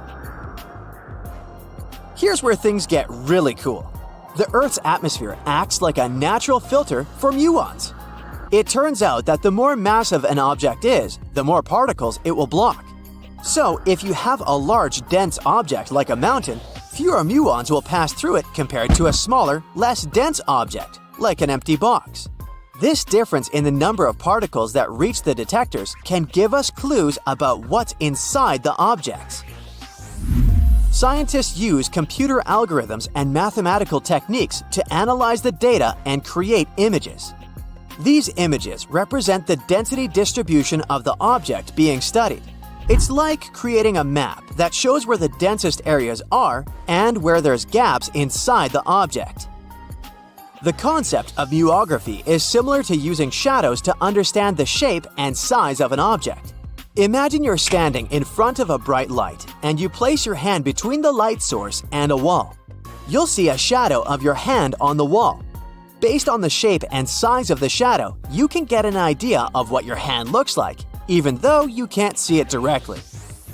This technique has been used to study various objects and structures. For example, scientists have used it to explore the inside of volcanoes and pyramids, and even to investigate the structure of mountains and the Earth's crust. With the help of this amazing technique, scientists have now uncovered new information about the Great Pyramid of Giza. They discovered something that had eluded tomb raiders for centuries. They found a hidden chamber. And guess what they named it? The Big Void. Yeah, I know, not the most creative name. They even used 3 different muon detection techniques just to be super sure that it was indeed a big, mysterious void inside the grandest pyramid of them all. Once news got out about this mind-boggling discovery, Egyptian authorities couldn't resist the temptation to explore further. So they brought in an endoscope camera to confirm the existence of this epic void. So they inserted a camera through one of the openings underneath the entrance, and voila, it revealed a corridor. More so, the corridor had a chevron ceiling. I can't help but imagine the ancient Egyptians using it as a cool dance floor. Another team of scientists decided to take another shot at scanning this newfound void. According to them, the Great Pyramid of Giza is a pioneer in the pyramid game. It used a technique called chevron to cover internal structures and keep them from collapsing. Now, why did the ancient Egyptians build this corridor and the grand void it leads to? One theory suggests that the corridor was built to relieve pressure inside the pyramid. Another theory says that the void could be a result of the pyramid's construction process. It could have been an internal ramp used to move roof blocks into position, and then it was left there or filled loosely with rubble. According to other enthusiastic explorers, there might be another burial chamber waiting to be discovered. They believe that the pyramids were built with a dash of randomness in the construction process. As the builders worked their magic, they realized that some chambers wouldn't be able to handle the weight of a majestic sarcophagus. So they made adjustments on the fly, creating new plans as they went along. The story goes that 2 Mayan twin boys loved to play ball. Sure, they were really good at it, but they also made a lot of noise when playing.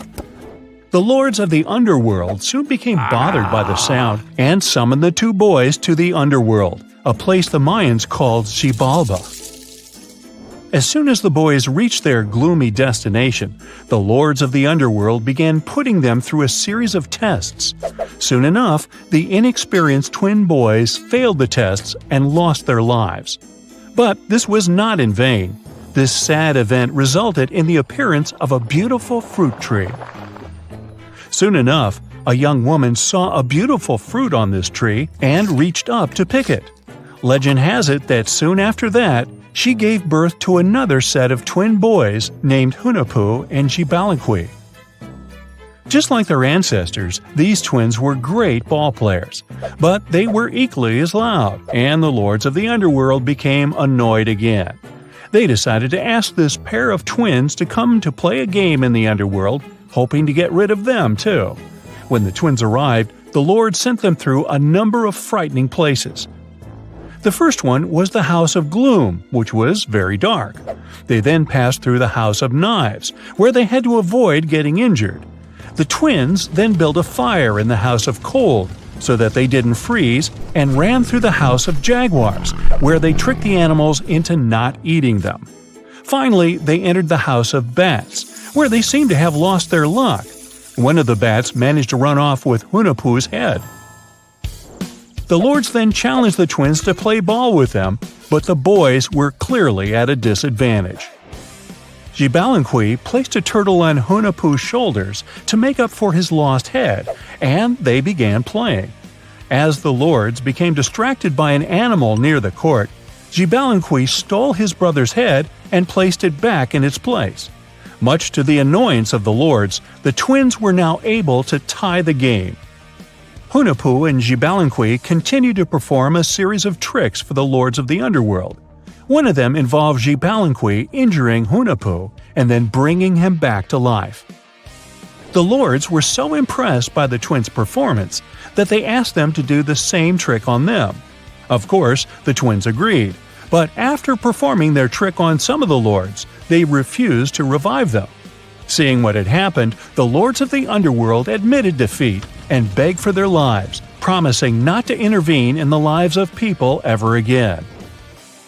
Hunahpu and Xibalunqui were happy to have avenged their ancestors and gained the respect of the lords. Legend has it that the lords of heaven were so impressed by the twins that they took them to live in the sky by turning them into the moon and the sun. The Maya civilization was one of the most dominant indigenous societies in history, and their folklore and traditions are still discovered and studied today. They used to live in a territory called Mesoamerica. It was made up of modern-day Mexico and parts of Central America like Guatemala, Belize, Honduras, Yucatan Peninsula, and El Salvador. They lived from 1800 to 900 BCE and up to 900 to 1500 CE. Apart from their impressive legends, the Maya were very skilled inventors. They're known for their calendars, writing systems, farming methods, and sports. Their writing, for example, was found preserved on buildings and stone monuments, as well as in rare books and pottery. It's a system made out of more than 800 hieroglyphics in various combinations. Each of those signs was said to represent a syllable. Their writing system was deciphered by accident by Tatiana Proskorakov, an American woman who initially studied to be an architect. Since she didn't find a job in her field, she eventually became a Mayanist in her own right, despite not being academically trained.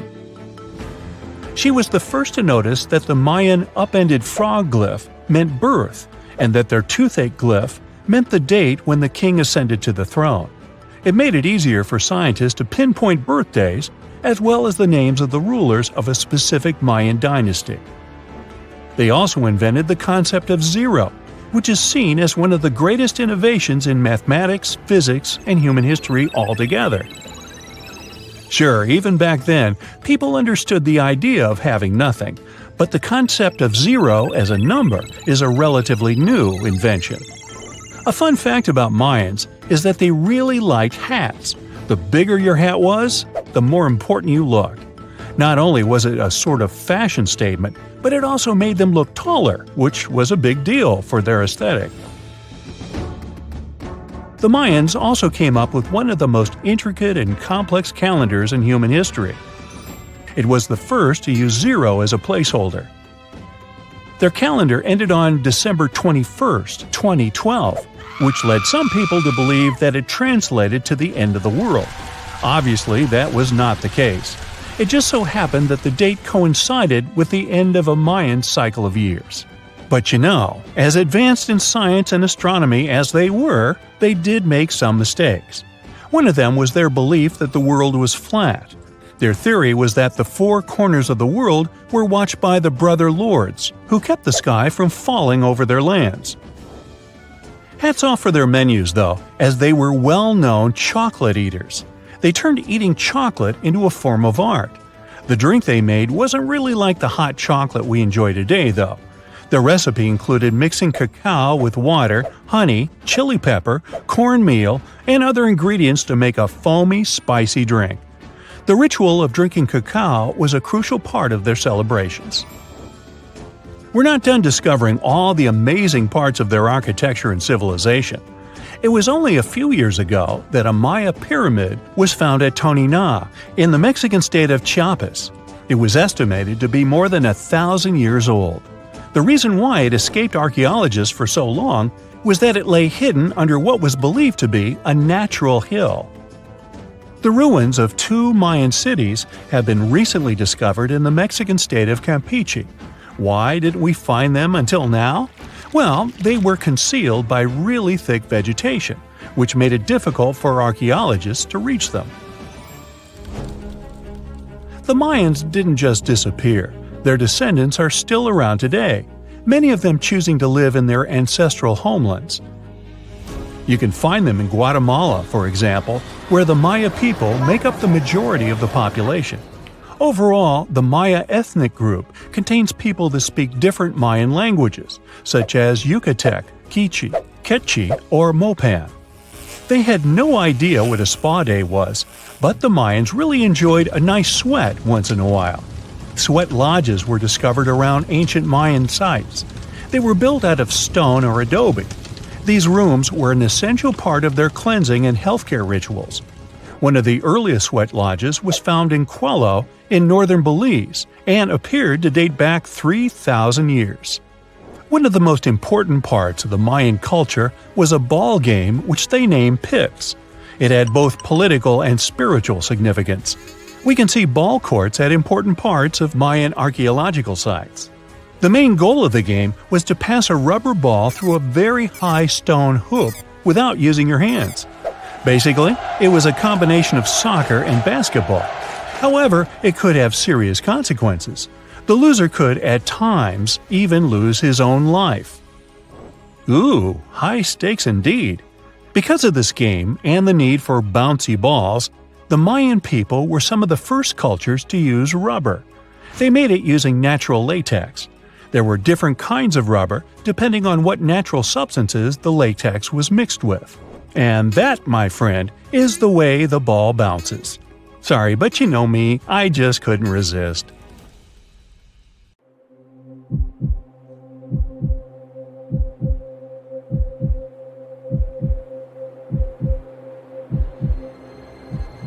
Leave it to people wandering on Google Earth to stumble upon the world's newest and weirdest places ever. Like this mysterious pyramid discovered in Antarctica. Soon enough, the internet blew up with all sorts of theories regarding this unusual shape. Could it be a sign from a different life form? Is this pyramid indeed natural, or is it man-made?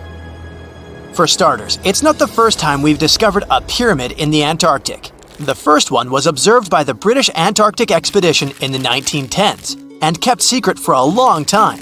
Its discovery being kept hidden only added to the mystery. A second such structure was discovered in 2016, which further increased the interest in the matter. The mystery was soon enough deciphered by scientists. These formations are just mountains. They're located near the Ellsworth Mountains, a range over 250 miles long, so they're just mountain peaks that have broken through the ice sheet. As for their particular shape, it's just a coincidence. Pyramids are found throughout nature.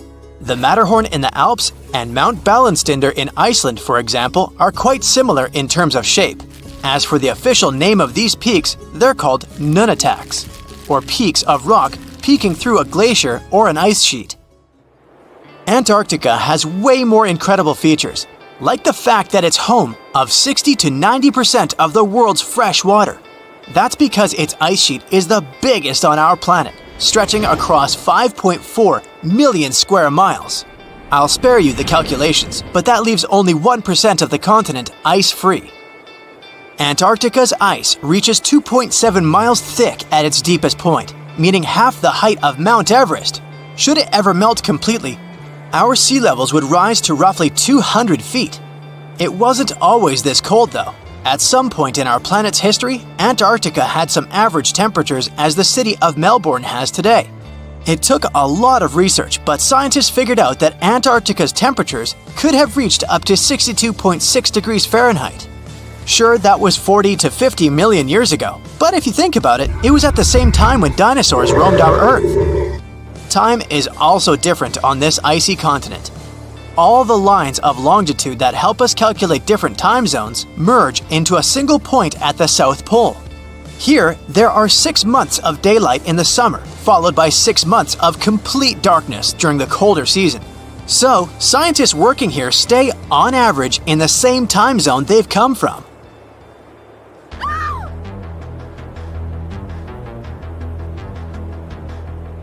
The Blood Falls aren't a chapter of a thriller movie.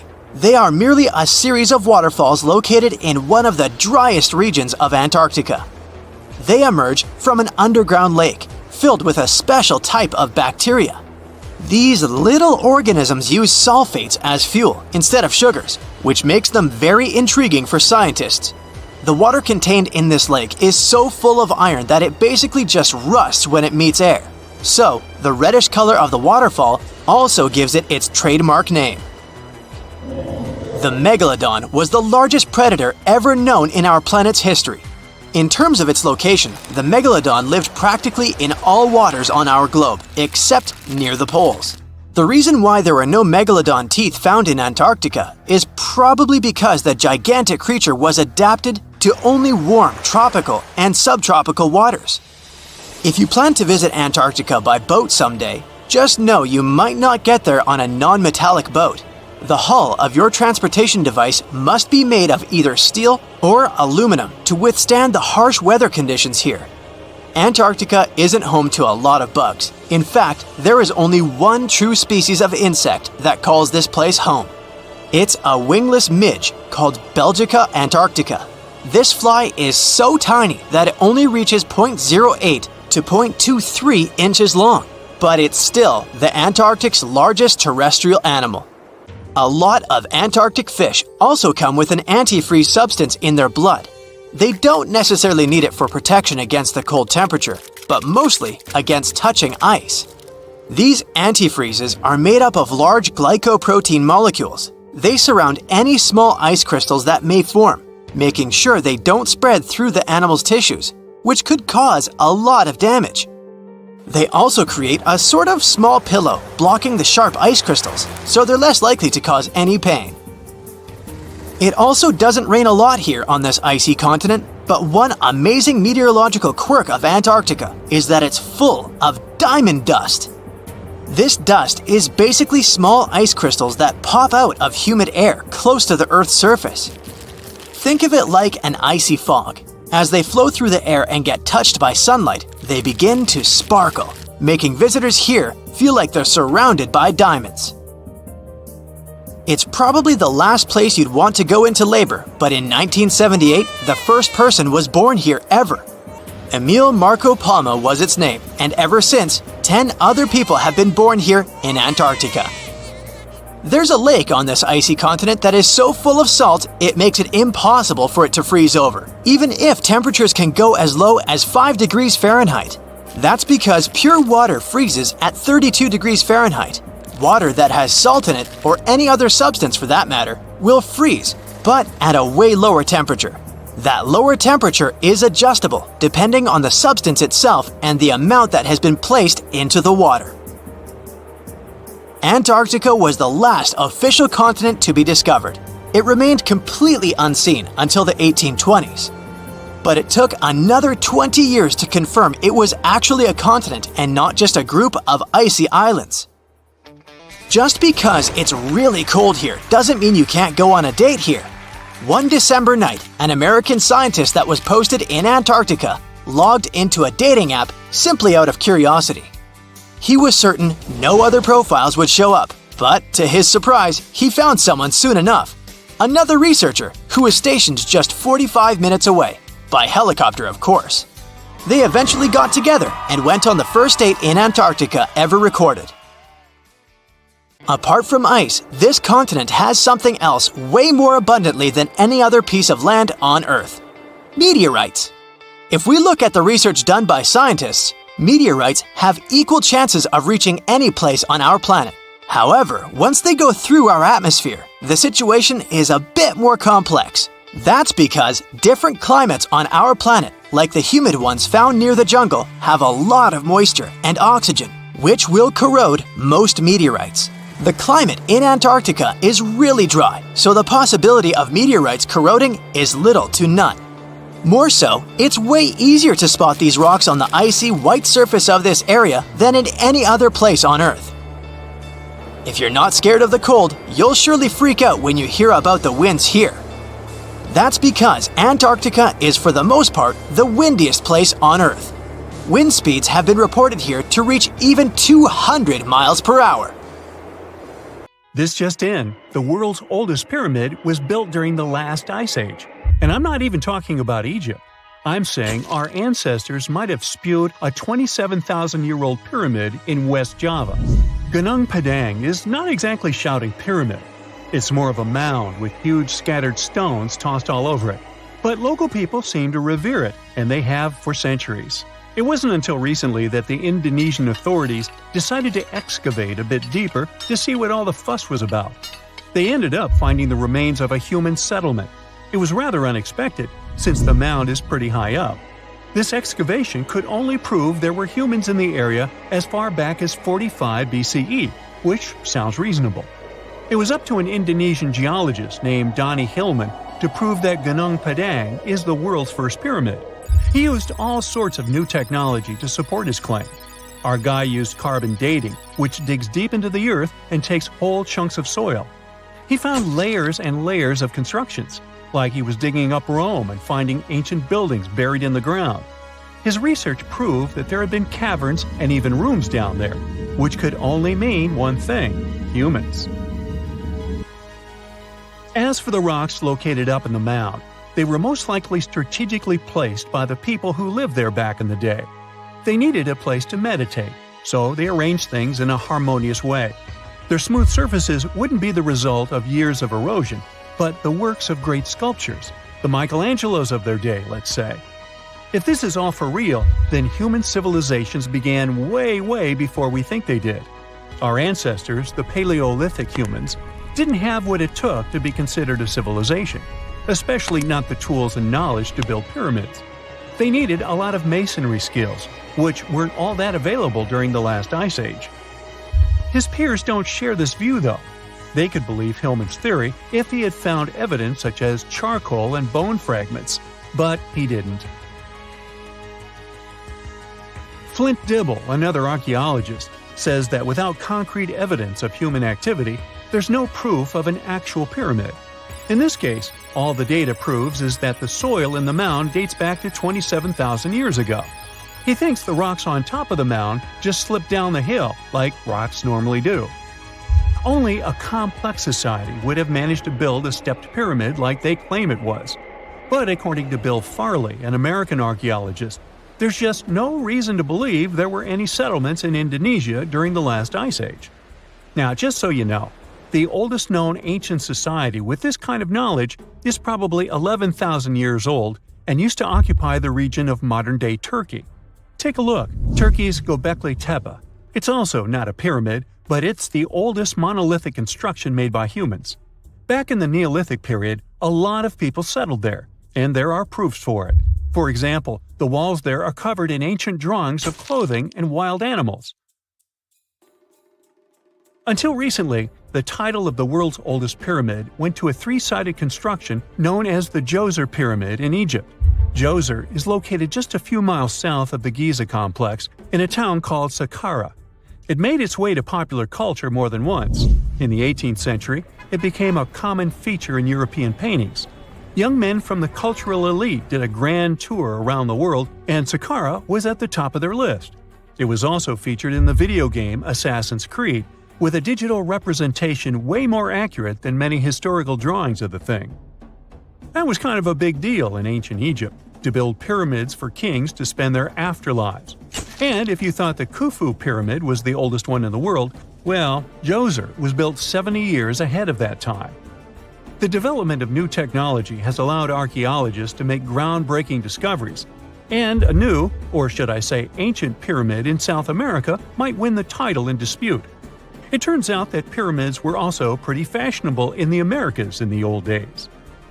Among them are the iconic pyramids of Guatemala's Tikal temple complex, the same ones that appeared in Star Wars No. 4. But to find the oldest pyramid in the Americas, one would have to travel to Peru. Deep in the Peruvian desert, archaeologists stumbled upon a sprawling ancient metropolis known as Caral. At first, researchers believed that the settlement was pretty recent, since the site was way too complex for ancient technology to handle it. As we said, Caral is a desert town, like Las Vegas, but without all the hoopla. This means no easy access to water.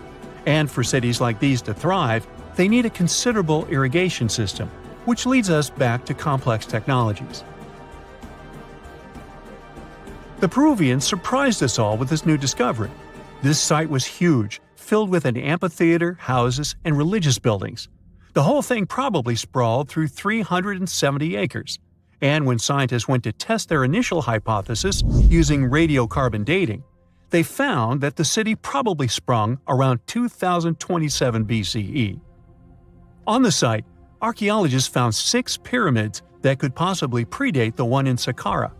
As far as they know, both civilizations coexisted in the same time period, in opposite parts of the world. But since researchers can't pinpoint the exact age of Corral's pyramids, it's pretty hard to guess which civilization completed their pyramid first.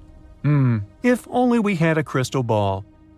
Now, it just so happens that the shape of a pyramid is something that nature is able to produce all on its own, leaving us modern-day humans a bit confused. A classic example is the Japanese side of Yaonagani, which also goes by the name of Japan's Atlantis. The entire monument is about the size of 5 football fields and the height of a 5-story building. Explorers and scientists believe that Yaonagani dates back to 10,000 years ago. For Japan's top marine geologist, Professor Masaki Kimura, Yaonagani is the heritage of a lost civilization. Kimura has dived into exploring the ruins over 100 times over the past 10 years. To him, there are clear signs of human activity down there. Check out this triangular-shaped pool on the monument's surface. Kimura thinks it's actual proof of humans, because this triangle-shaped concave is a historical symbol of water fountains in the region. As it happens with a lot of these cases, not all scientists are convinced the same. For many, Yaonagani is probably the result of thousands of years of erosion, and the fact that the monument is composed of one massive rock leads them to believe it is not really human-made. Sure, these huge basalt columns may look like the ruins of a palace, but they're most likely the result of the intense volcanic activity in the region. And speaking of natural formations that really look like a human made it, a pyramid on Mars has been a hot topic lately. Humans have been keenly trying to prove that there is life on Mars for quite some time. But some are stretching it really far, saying that little green or gray people built a pyramid on the planet to try and build their own civilization. This picture was taken over a decade ago by the Mars Reconnaissance Orbiter, the MRO, but it started to resurface recently. It shows what looks like a 3-sided pyramid. Some people claim that the smooth side of the pyramid could only be the effect of otherworldly work. Then science comes along and explains that Mars is home to one of the deepest canyon systems in the whole solar system. The so-called pyramid is located in what is known as the Kandor-Chasma region. This Martian region has a bunch of similar formations that are nothing more than the result of erosion. Nothing supernatural going on there, apparently.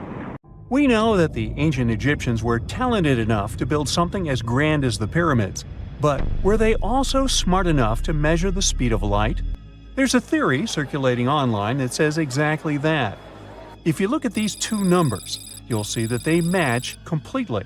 The first one is the speed of light in a vacuum measured in meters, and the second one is the latitude of the Great Pyramid of Giza.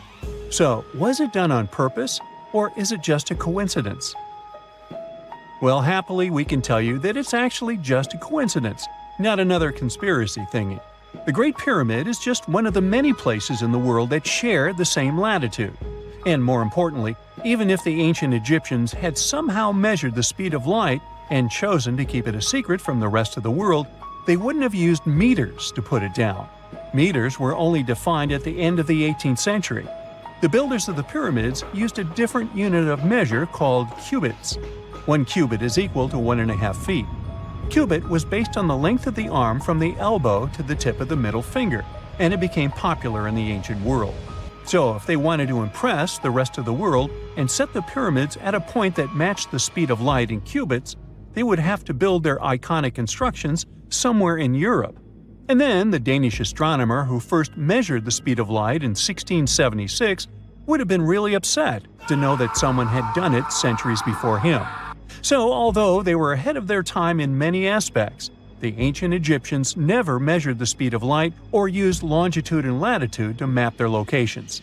The base of the Great Pyramid of Giza might seem like a perfect square, but it's actually an 8-sided structure, not 4-sided. Each of its 4 sides has a subtle concave indentation that splits it evenly from base to tip. The official version is that a British pilot was the first to notice it in 1940 while flying over the pyramid. He took a photograph that showed shadows highlighting these indentations. Some people think these lines are only visible from above and can best be seen at dawn and dusk during the spring and autumn equinoxes. This has led to a freaky theory that the ancient Egyptians might have designed the pyramids to communicate with something looking at them from above. Now, the Great Pyramid is one of only 3 pyramids that used to have a swivel door. It weighed around 20 tons, but they could still easily open it from the inside. Its precise fit made it nearly invisible from the outside, with no visible latch or handle. There were only slight variations in the exterior stone that gave out an opening. The other 2 pyramids with similar doors belonged to Khufu's father and grandfather. The Great Pyramid also has a hidden void at least 100 feet long that was only found in 2017. We still don't know what lies within the space, what purpose it served, or if it is the only space of its kind. Researchers used the same tech to see through cathedral walls, Mayan pyramids, and even volcanoes. It depends on a natural shower of subatomic particles called muons. They pass more easily through empty space than through solid materials. So if they arrange multiple muon detectors around a structure, scientists can map out its solid and empty areas. A team of scientists placed muon detectors inside the Great Pyramid and allowed them to gather data for months. Scientists have analyzed samples of the mortar used to build the pyramids many times. Although we know its composition, modern technology still can't replicate it. The mortar is mostly made from processed gypsum, but it wasn't used like the cement we use for bricks today. Instead, they used it to support the joints between the massive stones as they were set in place. The estimated amount they needed to construct the Great Pyramid was around 500,000 tons of mortar. The gypsum mortar is stronger than the stones themselves and has held up for thousands of years. Now, all 4 sides of the Great Pyramid are aligned with the cardinal points – north, south, east, and west.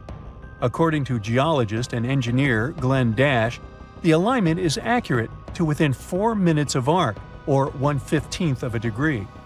The architects managed to achieve this without modern tools like drones, blueprints, or computers. Many researchers try to explain this construction miracle. Maybe they used the pole star or the sun's shadow. Dash recently proposed a new, simpler idea. The Egyptians might have used the autumnal equinox to align the pyramids. It happens twice a year when the Earth's equator passes through the center of the sun's disk, making day and night nearly equal in length. To test his theory, Dash conducted an experiment on the 22nd of September 2016, the first day of the fall equinox. He used a special rod the Egyptians had to cast a shadow and tracked its tip at regular intervals, forming a smooth curve. By connecting 2 points of the curve with a taut string, he created an almost perfect east-west line. Dash noted that on the equinox, the shadow's tip runs in a straight line, nearly perfectly east-west, and with a slight counterclockwise error. There's a similar error in the pyramids. Although his experiment was conducted in Connecticut, Dash believes that the same method would work in Egypt. All the ancient Egyptians needed was a clear, sunny day. They could determine the fall equinox by counting 91 days from the summer solstice. But they left us few clues, and no engineering documents or architectural plans have been found that explain their methods. So they might have mapped shadows, but it's not definite. Now, scientists have long wondered how heavy stone blocks were carried to the pyramid sites, and they might finally have an answer. A research team from the University of North Carolina, Wilmington, has discovered that 31 pyramids are likely to have been built along a long-lost ancient branch of the River Nile. It's now hidden under desert and farmland. For many years, archaeologists have thought that ancient Egyptians must have used a nearby waterway to transport materials, equipment, people, and whatever else they needed to build the pyramids on the river. But up until now, they weren't certain of the location, shape, size, or proximity of this waterway to the site of the pyramids. The group of researchers used radar satellite imagery, historical maps, geophysical surveys, and sediment coring to map the river branch. They believe it was buried by a major drought and sandstorms thousands of years ago. The team managed to go below the sand surface and get images of some hidden features thanks to radar technology. They found hidden rivers and ancient structures running at the foothills of where most of the ancient Egyptian pyramids lie. The discovery of this extinct river branch helps explain the high pyramid density between Giza and Lisht, in what is now an inhospitable area of the Sahara Desert. Now, Egypt isn't the only country with the most pyramids in the world. The champion's title here goes to its southern neighbor, Sudan. It has between 200 and 255 pyramids, compared to Egypt's measly 138. They were built by members of the Kingdom of Kush, an ancient civilization that ruled the lands along the Nile River many years ago. They started erecting pyramids around 500 years after the Egyptians had stopped doing it. Their pyramids are much smaller than the Egyptian ones, but were built for the same purposes. Archaeologists are still working to find out how the pyramids in the Sudan were built, how long it took to complete them, and what happened to their society. A ship filled with gold and other treasures worth over $13 million was found in the middle of the Namibian desert after almost 500 years. The worker who found it was actually looking for diamonds, but ended up with something way more valuable for history. There were some blocks of copper, some wood, pipes, and elephant tusks. The miners called for an archaeologist, who soon realized it wasn't a disturbed beach like they thought, but a shipwreck. All evidence showed that it was a Portuguese trading vessel, Bom Jesus, that went missing in the 16th century. Experts believe it was a special kind of ship that was bigger, stronger, and better than older ships from Portugal and Spain. These ships were built to take Portuguese explorers on long trips to distant places like India, China, and Japan, and come back with tons of cargo. The Bom Jesus was likely carrying treasures from Lisbon, Portugal, to Western India. But it looks like on its way around the southern tip of Africa, near Namibia, a big storm pushed the ship too close to the shore. The ship hit a rock, tipped over, and broke apart, sinking into the ocean. Archaeologists found treasure from the captain's chest under the water, which probably fell out when the ship's wooden hull broke. They also found pieces of the ship scattered along the shore, likely from the violent storm and later by construction in the area. The storm must have been very fierce, but they didn't find many bones, which means most of the crew may have survived or were lost at sea. The ship was split into 3 sections and incredibly well preserved, thanks to the thick layers of sand that covered it and prevented rot. Archaeologists who studied the wreck discovered over 40 tons of cargo. There were cannons, swords, blocks of metal like lead and tin, fabrics, and tools that sailors used to navigate the stars while traveling across the ocean. The most exciting discovery was 1,845 copper ingots, weighing as much as 16 to 17 tons altogether. Those copper ingots, or pieces of pure metal, are still in great condition because the hull of the ship and layers of sand protected them from ocean water. The scientists even managed to read the trademarks on them on site, and learned they were made by a super wealthy German trading company. There were also more than 2,000 shiny gold and silver coins from different countries, and 105 enormous elephant tusks weighing about 2 tons. The tusks were likely supposed to become luxury items, like jewelry or carvings at the destination. Archaeologists took some DNA samples from the tusks and found that they came from West African forests and savanna elephants. Researchers were lucky that the ship was found in a restricted diamond mining area. No scavengers were able to get their hands on the treasures. The Bom Jesus remains the oldest and most valuable shipwreck that was ever discovered off the western coast of sub-Saharan Africa.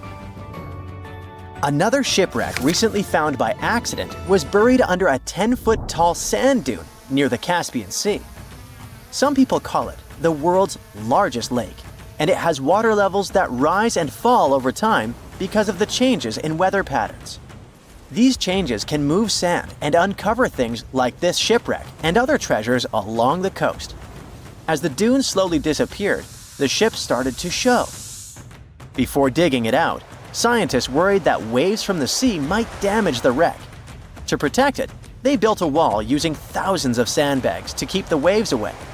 When the ship was uncovered, They discovered it was a 3-masted, 92-foot-long merchant ship with a strong double hull. Wood samples showed the ship was built in the 18th to 19th century using trees like Scots pine, spruce, and larch from the Volga River area or the Caucasus. They even found buckwheat and plants from the same region, which were probably traded or used to feed the sailors. It proves that the ship was part of a group of merchant ships that once sailed the Caspian Sea.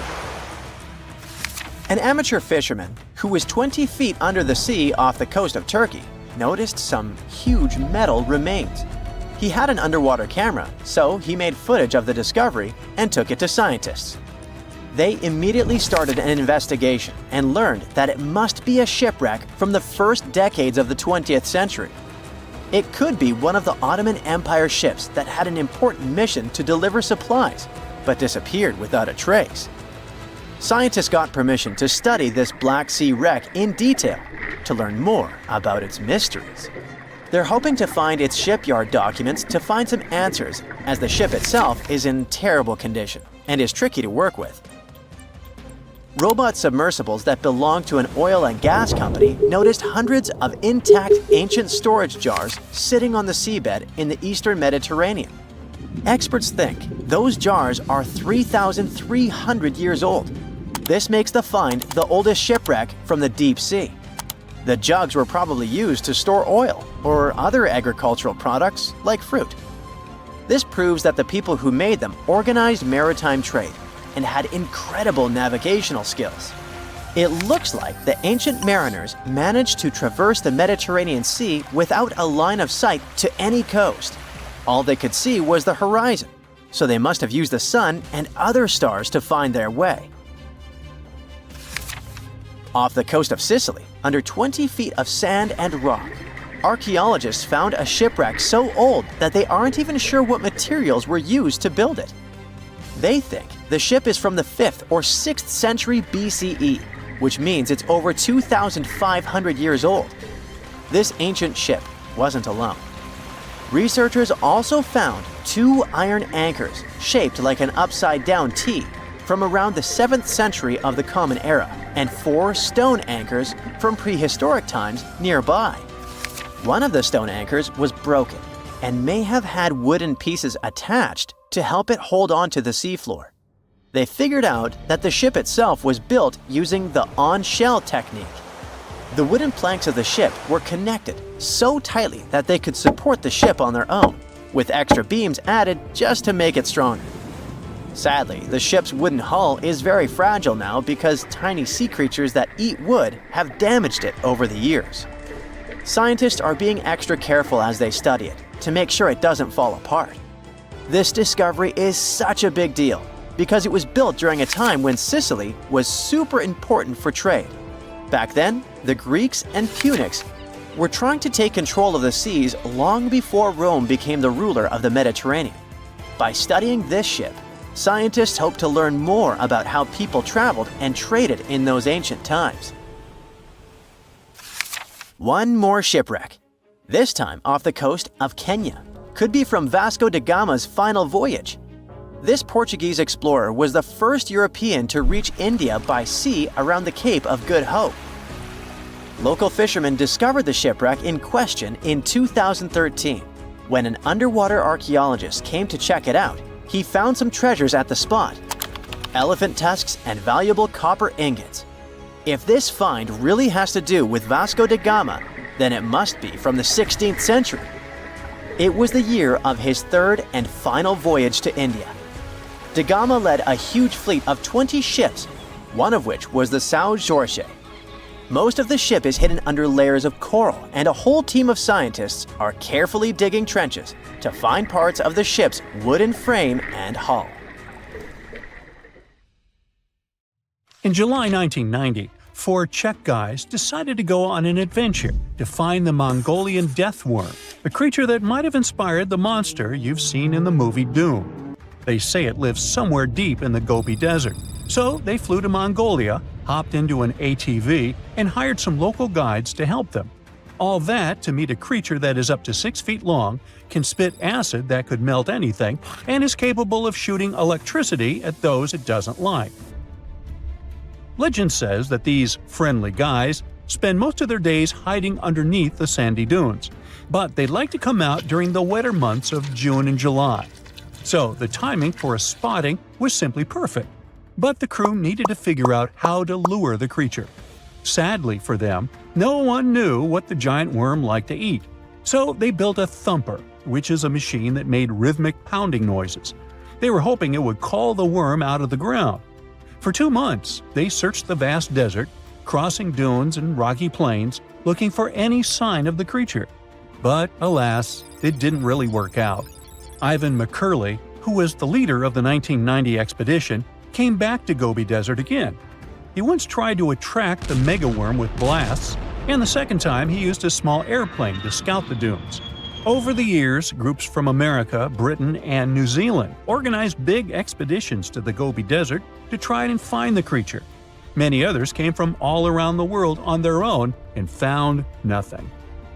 The people in the West first found out about the megaworm of the Gobi Desert thanks to an American paleontologist, Roy Chapman Andrews. This brave man was probably the inspiration for Indiana Jones. In 1926, he wrote about the creature in his book. At a meeting with Mongolian leaders, Andrews heard detailed descriptions of the creature, even though none of them had ever seen it themselves. One of them described it as looking like a sausage, about 2 feet long, with no head or legs. According to him, the worm was so venomous that just touching it could instantly take your life, and it lived in the loneliest parts of the Gobi Desert. Andrews didn't think the creature was real, but he shared these stories again in another book. In May 2005, 4 friends from Great Britain who searched for monsters professionally decided to try their luck. They made drawings of the worm and hired local people to hand out flyers all over the Gobi Desert.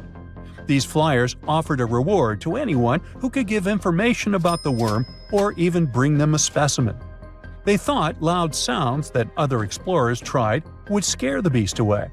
Some told them it likes damp conditions, so they came up with a plan to block streams of water to create wet areas that would lure the worm out.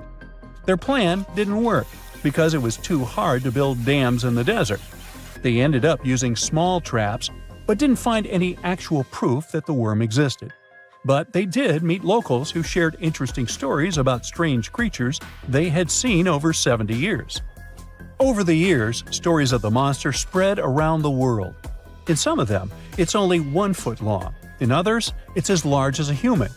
It's white-gray or scaly and brown, or maybe fleshy and bright red.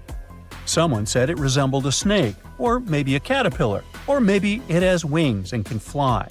And some believe it could be a supernatural evil being without a body. Maybe the stories are so different, and the search operations are so fruitless because the creature doesn't even exist. Or it could be one of many cryptids. Those creatures like Bigfoot, Yeti, the Loch Ness Monster, their existence has yet to be proven. In 1983, one scientist who was visiting the region heard that an old man had managed to catch the mysterious worm. He also learned there was a nest nearby. The scientist bravely approached the hole in the sand and put his hand inside. A giant creature dragged him in, and he was never seen again. Just kidding. He actually found a Tartar sand boa inside.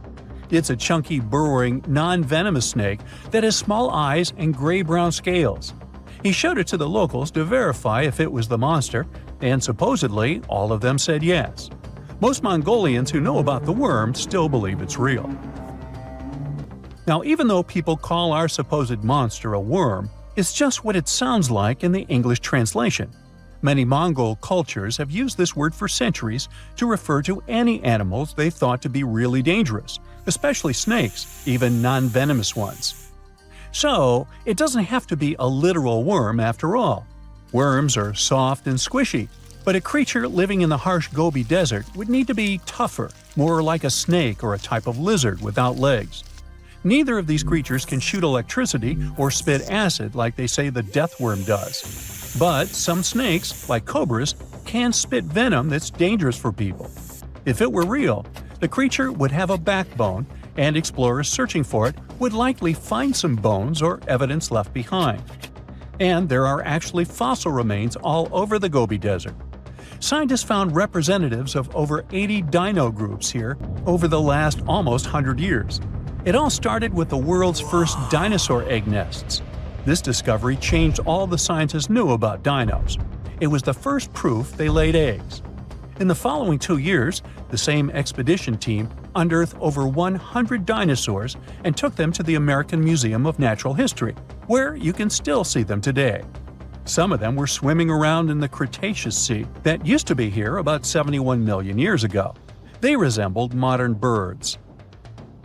The mystery of the megaworm is still unsolved, but there used to be another mystery scientists finally managed to explain.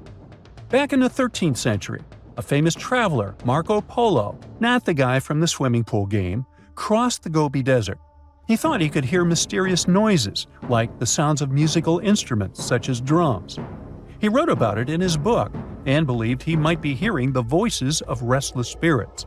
Scientists call these noises singing sands or booming sands. Unlike the squeaky sound you might hear when walking on a sandy beach, these desert sounds are much louder, like a musical instrument playing deep, haunting notes. Over the years, people came up with all kinds of ideas about what caused the sounds, like underground water or winds making the sand vibrate. Not all dunes can do this, and scientists wanted to figure out why. Sometimes the winds might cause a small avalanche on the side of a dune, and then you can hear the magical sound start. But this is rare. So, to study it, scientists had to help the dunes sing. They climbed to the top of a dune and slid down on their backs, using their hands and feet to push sand down. As the sand tumbled, the sound started softly and got louder. They could even feel the vibrations with their hands. So they found out that for a dune to sing, a few special things need to happen. The grains of sand must be the right shape. The dune has to be big, and the sand must be very dry, so no singing after it rains. Inside the dune, there's a hard layer of packed sand that acts like a giant speaker. This layer bounces the sound waves back and forth, makes the noise louder and louder, and creates a haunting melody that can fill the desert air. In other words, the dunes can play tunes. Yeah, sorry, I couldn't help myself with that one. Ah, Phoenix. This sizzling gem in the Sonoran Desert isn't just another American city. It's more like a giant oven where you can throw a party, as long as you don't forget the ice. Seriously, if you find yourself here in the summer, brace yourself for some serious heat. We're talking about temperatures that regularly pass 100 degrees. And in 2024, Phoenix hit 110 degrees 55 times during the summer, tying the record set just the year before. Now, I get it if you're not a fan of hot weather, but apparently a lot of people love living in a sauna. Phoenix ranks as the 5th largest city in the United States, and it is the capital and most populous city in Arizona, with 1.7 million residents as of 2024. And if we're talking about the metropolitan area, also known as the Valley of the Sun, the population is almost 5 million. Yet, good luck finding someone actually born here. Out of every 4 Phoenix residents, 3 were born somewhere else. Believe it or not, Phoenix wasn't always this bustling, crowded place. It became one. A few decades ago, it was just a sleepy little dot on the map. Back in the 1940s, the population was around 65,000. It wasn't even close to cracking the top 100 list of the largest U.S. cities. Now, at that time, Phoenix was mostly an agricultural hub, and its economy revolved around what they called the 5 C's: cotton, citrus, cattle, climate, and copper. But things really started to change in the 1950s thanks to one life-changing invention. Drumroll please? The air conditioner. Actually, it was the portable version that came out in 1945, created by an American inventor named Robert Sherman. Phoenix residents owe a lot to Robert for making life bearable during scorching summers. Before AC, people in Phoenix would literally move their beds outside and build sleeping porches. They'd protect that kind of outdoorsy space with light curtains or some kind of net to keep the dust and bugs out. Fun. Anyway, the point is that the air conditioner played a big part in making Phoenix an easier place to live. Since the 1940s, This city in Arizona has transformed from a dusty little town into a sprawling urban jungle, and it's still one of the top 10 fastest-growing metro areas in the U.S. The best part is, it looks like that won't change anytime soon, since this 519-square-mile metropolis is surrounded by rolling desert, with plenty of room to keep growing as far as the eye can see. So, who's dropping everything to move to Phoenix? Well, Californians are the city's biggest fans. According to a recent survey, a third of all new renters moving to Phoenix come from Los Angeles. Okay, that survey might not be the most reliable since it only applies to the source's clients, but it does line up with U.S. Census Bureau data from 2019, which says that 70,000 Californians moved to Arizona in the previous year. The connection between Phoenix and LA is so strong that some people even call Phoenix the next LA. You've got to give Phoenix credit for capitalizing on its proximity to Southern California. The city offers lower taxes, fewer regulations, and lower costs of living, which makes it a magnet for businesses, especially in high-tech and service industries. So, in the 90s, Phoenix was considered a non-stop generator of jobs. In the last few years, we've seen the number of jobs only go up, and the unemployment rate has dropped by nearly half, going from 6.3 in January 2014 to 3.4 in the same month in 2024. Now, when it comes to big city problems, you can't avoid talking about traffic. But here's another reason why Phoenix is a dream city. It doesn't even come close to the traffic nightmares you find in places like LA. Estimates show that people in Los Angeles waste about 119 hours a year just sitting in traffic. But in Phoenix, it's more like 61 hours. Huge difference, huh? And let's not even start talking about the money people waste just sitting in traffic. In LA, drivers burn through about $2,440 worth of gas per year. In Phoenix, they waste 25 gallons of fuel, which ends up costing about $952. Yeah, that's still a lot of cash, but compared to LA, come on, that's a steal. Phoenix being okay in terms of traffic might have a lot to do with how the city was designed. Just take a look at a map of Phoenix. You'll notice it looks like someone took a ruler and drew perfectly straight lines for the roads. That's because the city was laid out in a grid system. This setup makes it so much easier to get around, especially compared to cities full of confusing twists, U-turns, and one-way streets. It just simplifies things, whether you're a local or a tourist. Plus, Phoenix has nice wide streets. Most cities have one major road and a bunch of narrow streets that just can't handle heavy traffic. But Phoenix has wide roads everywhere. So, when the freeways get jammed, you can just hop onto a parallel street and still get to work without stressing out too much. When you look at all the job opportunities and the relatively smooth traffic, it's no wonder people are willing to put up with the heat and move to Phoenix. But don't get it twisted, the heat is no joke. It is really, really hot and sunny out there. We're talking about 300 days of sunshine on average, or about 85% daylight hours per year. But once again, Phoenix has made the best of it, and all that constant sunshine has turned Phoenix into one of the top solar energy cities in the country. Now, you may be wondering, a city in the middle of the desert with barely any rain, do they actually have enough water? Well, they do. Phoenix has its water situation pretty well sorted out, thanks to multiple sources. I mean, they don't rely on rain alone, which is a good thing because, desert life. Most of their water comes from way up north and east of the valley, where snow melts off the mountains and flows into giant reservoirs, storing it up for those dry years. But most of Phoenix's water comes from the Salt River Project, which brings water through canals and pipelines from the Salt and Verde rivers. Then there is the Central Arizona Project, which transports water all the way from the Colorado River. They even get a bit of water from underground wells.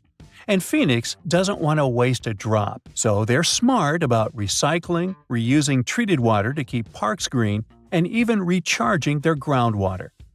Since Phoenix is all about sunny skies nearly every day of the year, it's normal that people can get a little moody when it actually rains. But here's the thing. Phoenix always gets a surprise up its sleeve, even when it comes to bad weather. When it rains in the deserts, locals get treated to this unique earthy smell. It's thanks to the creosote bush, a desert plant that releases an amazing fragrance when the rain hits it. People describe it as the smell of rain, and honestly, it's one of those fresh, clean scents that makes you forget you're in the desert for a second. And if you've never stopped to think about why Phoenix is called Phoenix, well, it's based on that famous legend of the bird that rises from the ashes. Now, after knowing all the special things about this city and its unique ability to turn challenges into advantages, we can say the name couldn't have been better chosen.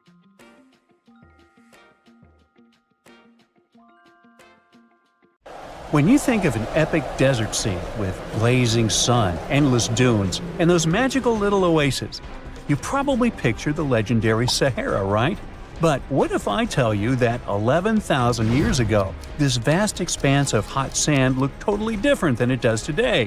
Yeah, I don't know, I wasn't around then. But I'm told that back then, what we now call a desert was a lush paradise, brimming with lakes, rivers, grassy plains, and even woodsy forests.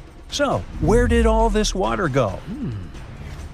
There are many stories about the distant past of our planet when deserts were covered with jungles and forests, and then something happened, like changing climates or colossal earthquakes, and it all turned green lands into dunes. But how about a theory that Sahara became a desert because of humans and goats? The Sahara has seen its fair share of wet and dry drama throughout the ages, mostly thanks to little shifts in Earth's orbital tilt, causing variations in how much solar radiation hits the atmosphere. There were even times called the African humid periods, when the rain would pour in and transform the dry landscape into a bright green haven. But between 8,000 and 4,500 years ago, something really funky happened to this region. Certain areas went from humid to dry, way too fast to explain it by just orbital changes. In the blink of an eye, the lush Sahara turned into the Sahara we know today. Now, if you ask scientists why it happened, they will tell you, oh, it's just poor parameterization of the data. Bet you didn't get it, did you? What? Well, right, let me translate it from scientific to common human. It means they really don't know the answer themselves, and they got a bunch of missing puzzle pieces. But as scientists sifted through ancient dirt and pollen samples, they spotted a quirky trend. Wherever there were pastoralists, also known as humans with their domesticated animals, the plant life seemed to shift. It was as if every time humans and their furry friends meandered through the greenery, they turned it into scrub and desert right behind them. Oops. Yep, chances are that by overgrazing, humans were sapping moisture out of the atmosphere, since plants give off moisture, which helps make clouds and making things even sunnier, leading to a quicker end of the humid vibes. Plus, our ancestors may have been getting a little too cozy with fire for land management, further speeding up the desert takeover. Anyway, scientists are sure that this lush Sahara would have turned back into desert eventually, even if humans hadn't shown up, thanks to Earth's natural rhythms. So there's no need to pin this abrupt change solely on humans. It could simply be about nature getting feedback from vegetation and dust cycles. It's difficult to determine what caused these changes, as it's all interconnected. During the last humid period, the Sahara was filled with hunter-gatherers. As things got a little drier, they started herding animals for food. The weather pushed people to herd cattle. It's also possible that grazing sped up the landscape degradation. So, which came first, the chicken or the egg? Or in this case, the human or the cow? It's tough to tell with the evidence we have now. Now today, it's safe to say that water is no longer that big of a problem in the Sahara, even though it's a huge desert and the times of lush forests there are long gone. But technology's got us covered. For example, the Nubian Sandstone Aquifer System, the biggest underground water stash on the planet.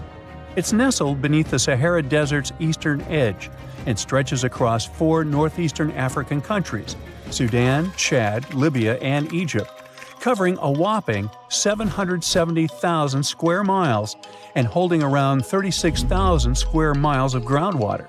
Just look at the pipes transported when it was being built. It's the world's largest irrigation project. No wonder it's feasible to thrive in the Sahara today. But imagine thriving in the Sahara Desert with just one water source.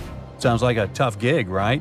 But the ancient Garamantes did just that, surviving and even thriving for nearly 1,000 years without monsoons or rivers flowing to their desert paradise.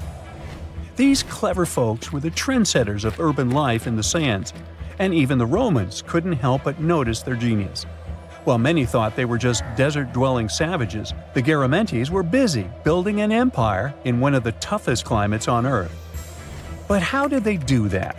Well, they got crafty and dug a whole bunch of underground tunnels to tap into a massive sandstone aquifer.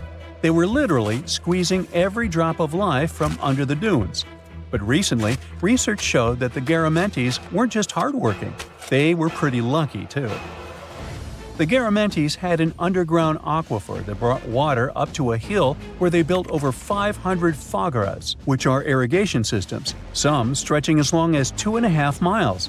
It was like sipping water through a straw, which let them irrigate their crops for nearly a century, especially since even a little rain would help recharge the system. But eventually, due to rain insufficiency, the aquifer ran low, and reaching it again would have meant digging more tunnels and relying on more people. That's a tough problem, considering these people were in the middle of food and water shortages. Guess I don't need to tell you what happened to the Garamantes, do I?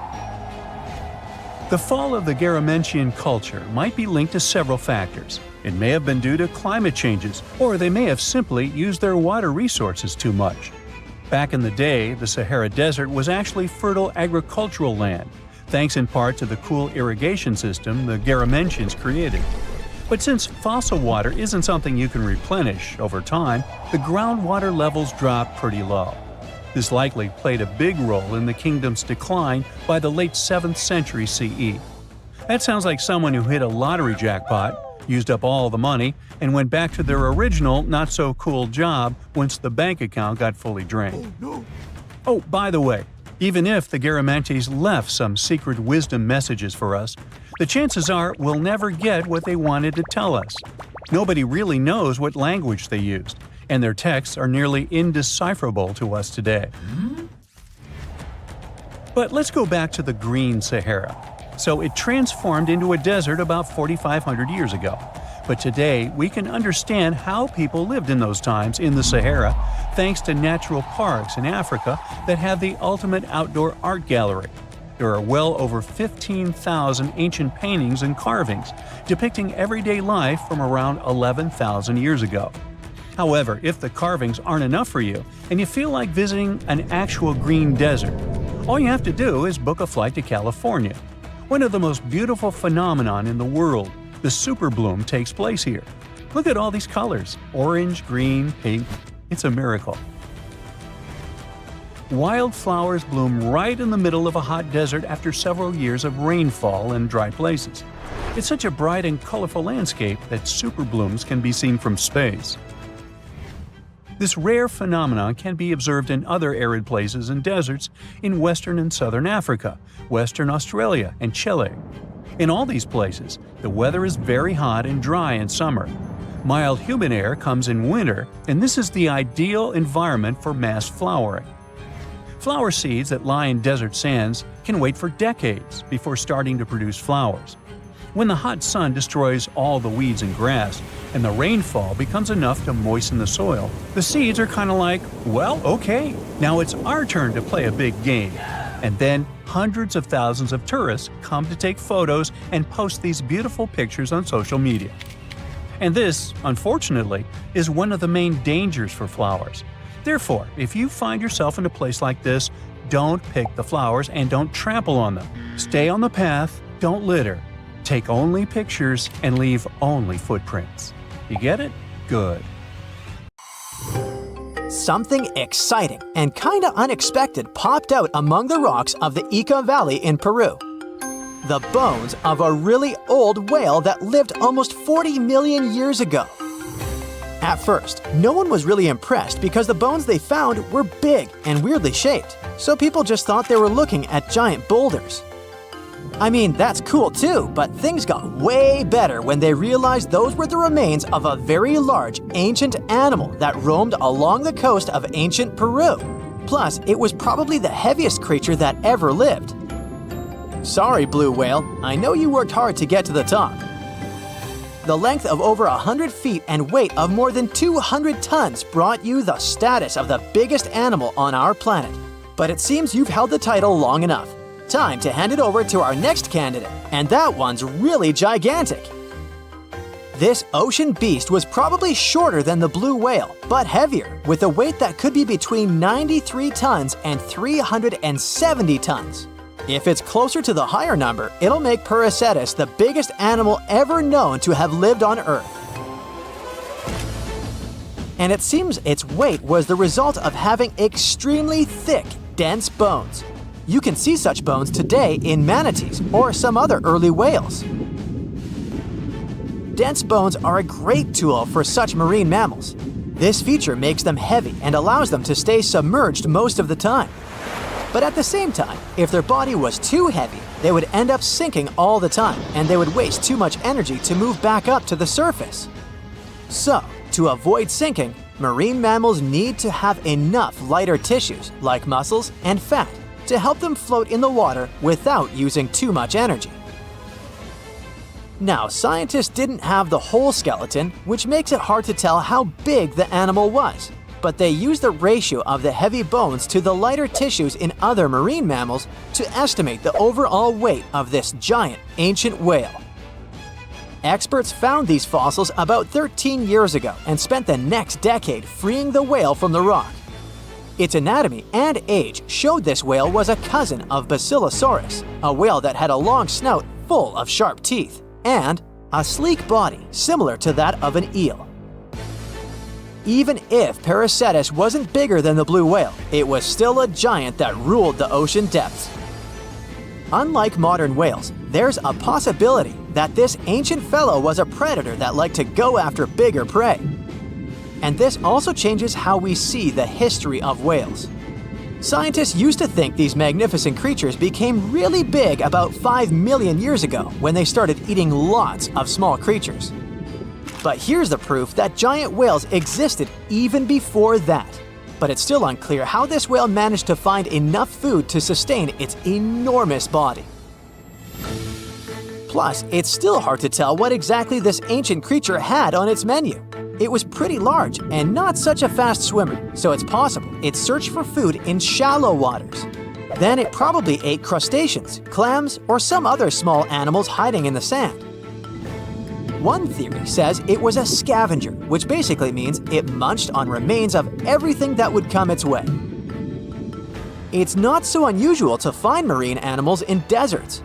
Many of these regions used to be covered with water anyway.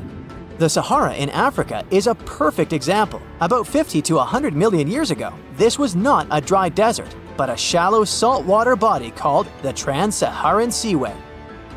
The land is not wet there anymore, of course, but people who lived in that area knew about it because they used to find old shells across the desert. The sea was about 164 feet deep. That sounds enough for a nice swim. Some would say this area looked like modern Puerto Rico, with lots of sun and shallow water.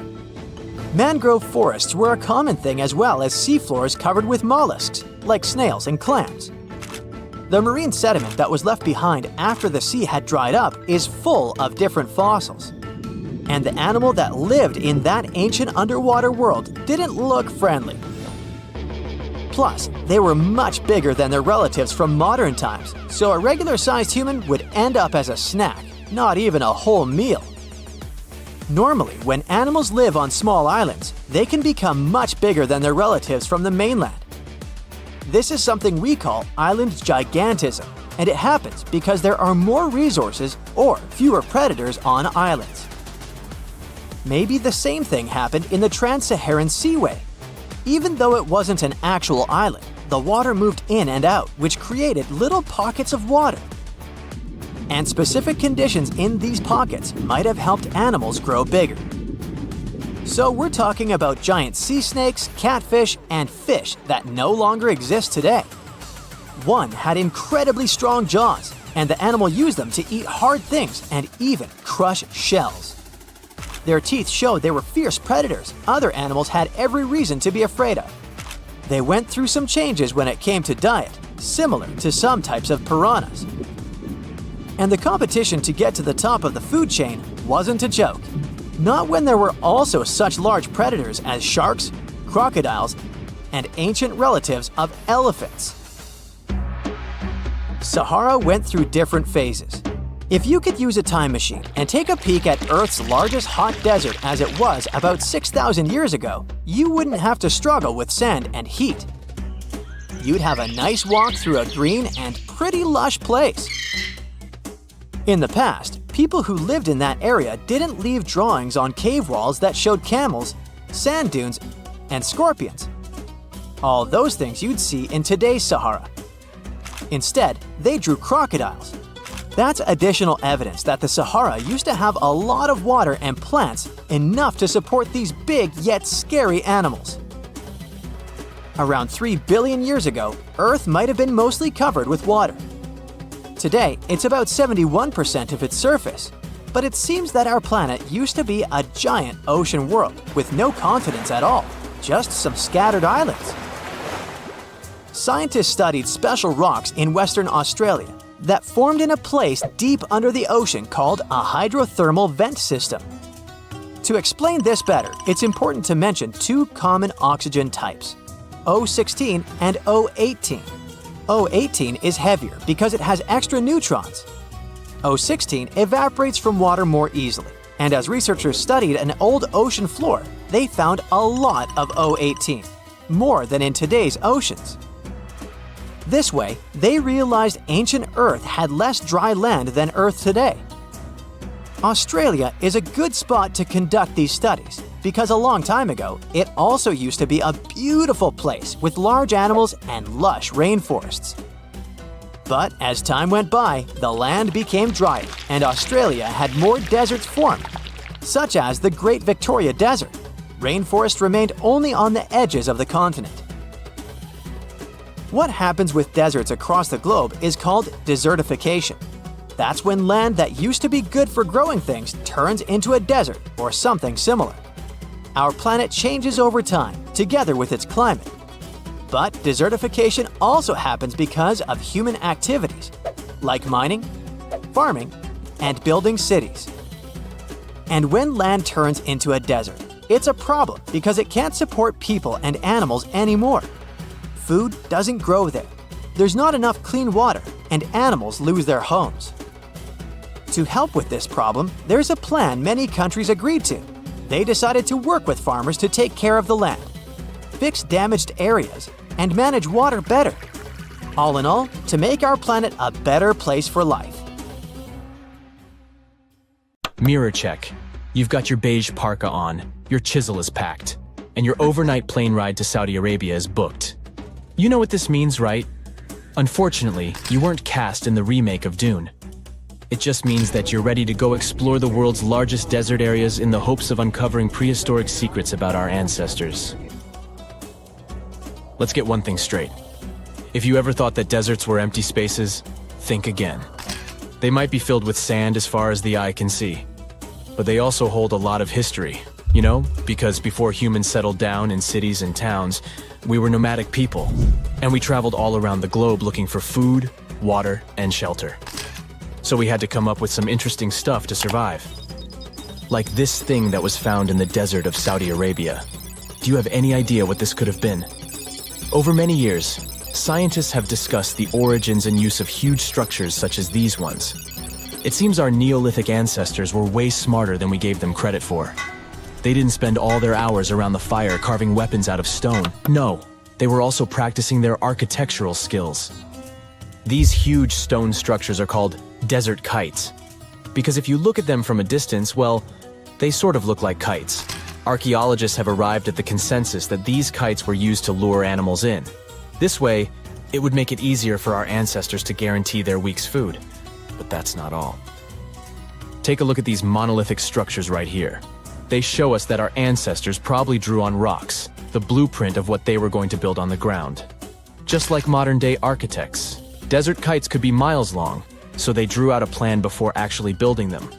The most surprising feature of all is that these kites were built even before things such as Stonehenge. We're talking around 7,000 to 9,000 years ago. Over the last decade, scientists have been able to identify over 6,000 desert kites spread across the Middle East and West and Central Asia. If you don't think this huge, try building something this large without the help of any drones. It looks like a pretty difficult feat to me. And apparently, Saudi Arabia's desert is filled with more amazing things.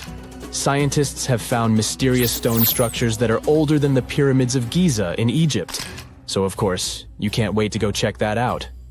Can we all agree that carrying around heavy rocks to build a pyramid without the help of modern technology sounds absurd? I mean, how on earth did they do it? Now imagine turning back the clock about 2,000 years into the past and finding humans that built similar gigantic structures in isolated areas.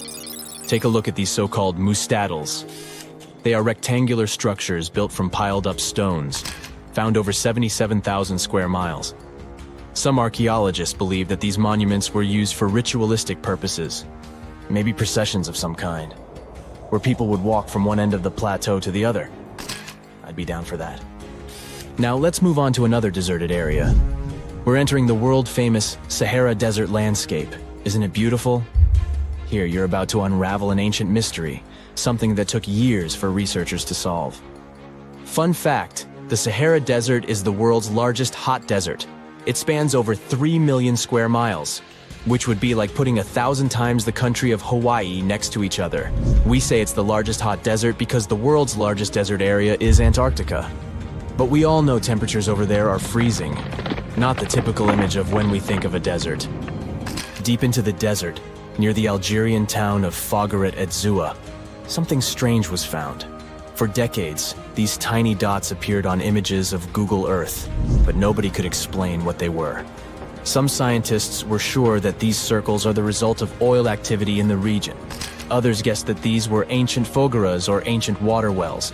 There are dozens of them, stretching for miles and miles in a straight line. The strange thing is that they are always far away from any town, road, or human activity in general. So what was or is their purpose? If you had to take a guess, what would you say?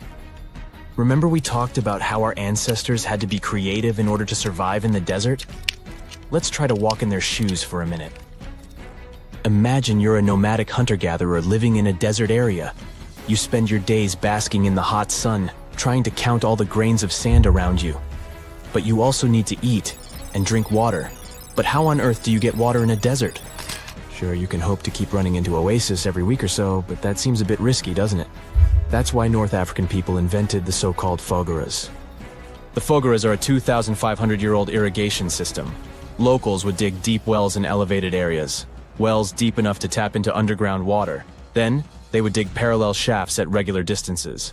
This way, the water would flow from the main well down into all the shafts and irrigate entire areas. Travelers could stop by the shafts and quench their thirst. They could also raise livestock and tend to crops. Pretty clever, huh? As much as these holes did look like fogaras, a little bit of research would show you that they're not. You see, these shafts were built in a line, and not in a circular shape like the ones we're looking at now. So maybe it has something to do with the second option? Maybe these desert holes were related to oil activity in the region? Let's have a look at the holes up close and personal. From Google Earth, they don't seem that big, but in real life, they are huge craters. The tip to uncovering what they are is hidden beneath the sand. If you were one of the researchers originally uncovering the truth behind this mystery, you would have found something unique hidden in the sand. Old dynamites and vintage sardine cans. Putting the pieces of the puzzle together, scientists found that these sardine cans were a model from the 1950s and 1960s. It seems that entire teams from that decade would camp out while they surveyed the area for oil. And what about the dynamites? These were used for seismic surveying. This is an old technique, used to identify if there is oil and gas beneath the Earth's surface. Still in North Africa, you find out about another desert mystery worth exploring.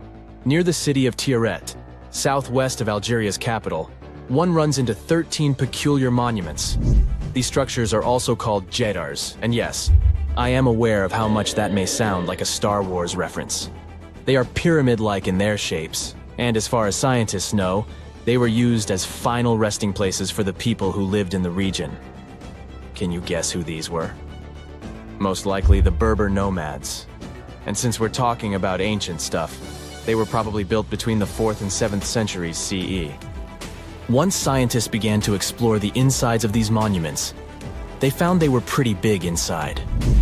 They found large underground vaults, chambers, and labyrinth-like corridors that gave way to over 20 compartments. It could take you up to 2 hours to walk around in them, and apparently our ancestors also used its walls to depict images of animals and hunting scenes. There's no definite proof of what these jadars were used for, though. This is so neat, huh? I'm sure that our world's desert is filled with many more mysterious things for us to unravel. I guess I'll see you next time so that we can continue our explorations. Phew! This summer has been turning up the heat like never before. We feel like roasted marshmallows on a sizzling grill. Yes, the world is getting hotter, but some regions have always fought with high temperatures. It turns out people had some inventions to keep themselves cool in ancient times too. Some of them are still functioning, even 3,000 years later. Let's take a look at how people saved themselves from heat throughout history. So, put an ice cube into your cold drink and get ready to hear how people survived the heat. Speaking of ice cubes, do you know that the Persians made an ice storage system? In the deserts of ancient Persia, people had an out-of-the-box idea about how to prevent their food from turning into a melted mess. These ingenious Persians stumbled upon a physics trick that allowed them to create ice in the middle of the desert. They called these cool structures yakhchals, which basically means ice pits. These ice pits were not your ordinary coolers. They were like secret underground fridges. They looked like dome-shaped mud brick structures on the outside, but inside, it was a whole different world. These ice pits had an evaporation cooler system that worked like magic. At night, when the desert cooled down, Persians made use of the radiative cooling effect. They set up cleverly designed trenches to hold thin layers of water. The water froze, defying the desert heat. Then there were underground square storage areas. The Persians collected the melting ice water from these cool trenches, and during the night, they froze it again, making the most of the desert's natural chill. To add to the cooling effect, they built a wall to shade the storage areas from the hot midday sun. And that's not all. They had this fantastic wind-catching contraption called a badger that caught the breeze and directed it right into the ice pits. Fresh air plus ice. Cool breeze. A winning combo. They even had intricate water channels called qanats to bring water to the ice pits and homes all the way from the nearby mountains. As time passed, these yakhchals faded into history and modern technology took over. But hey, there's good news too. Some awesome folks in Iran are restoring these ancient coolers. So, if you ever find yourself in the desert, don't forget to pay a visit to these marvelous places and witness the genius of the ancient Persians firsthand. Now, I want to focus more on the wind catchers because they don't just help make ice cubes. They actually function as a cooling system as well. Back in the day, those clever architectural wonders were all the rage in places like Persia, modern-day Iran, Egypt, and the Middle East. Imagine tower-like structures with openings at various levels strategically placed to harness the power of nature's breeze. These openings were like magical portals for the wind. They captured those refreshing gusts and guided them right into people's living spaces. Basically, they were natural air conditioners. The breeze would gracefully flow downward, cooling the ground as it danced through the building. The secret sauce lies in the details. The tower's height, the number of sides, the openings, and the positioning of the interior blades. Everything plays its role in how efficiently the wind towers work out. Thanks to these wind catchers, ancient societies could enjoy comfy indoor temperatures without sweating. Can you imagine living in those times? Feeling the gentle breeze whisking through your home, keeping you feeling fresh and chilled out? The Persians are often credited for inventing these awesome wind catchers. But hey, don't forget about Egypt. There, you can find traces of similar structures dating all the way back to 1300 BCE. Yes, the invention of wind catchers may have occurred in ancient Egypt, but Yazid in Iran is the city with the largest number of wind catchers. People wouldn't have been able to live there without these ancient ACs because there was almost no rain in the area throughout the year. Now, let's look at these perforated double-skinned exteriors. Imagine dressing up a building with a fancy perforated screen. It's like giving its exterior a stylish makeover while keeping things chill inside. This genius technique, firstly, scatters the natural daylight, so no harsh sunbeams to blind you. The screen also offers shade like a pro, giving the building's interior a much-needed break from the blazing sun. Think of it as a natural sun hat for your home.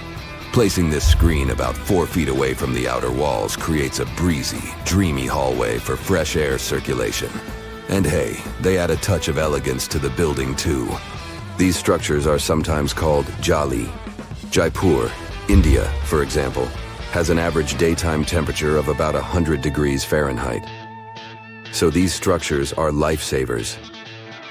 Jalis come in various forms, crafted from cement, earth, and wood.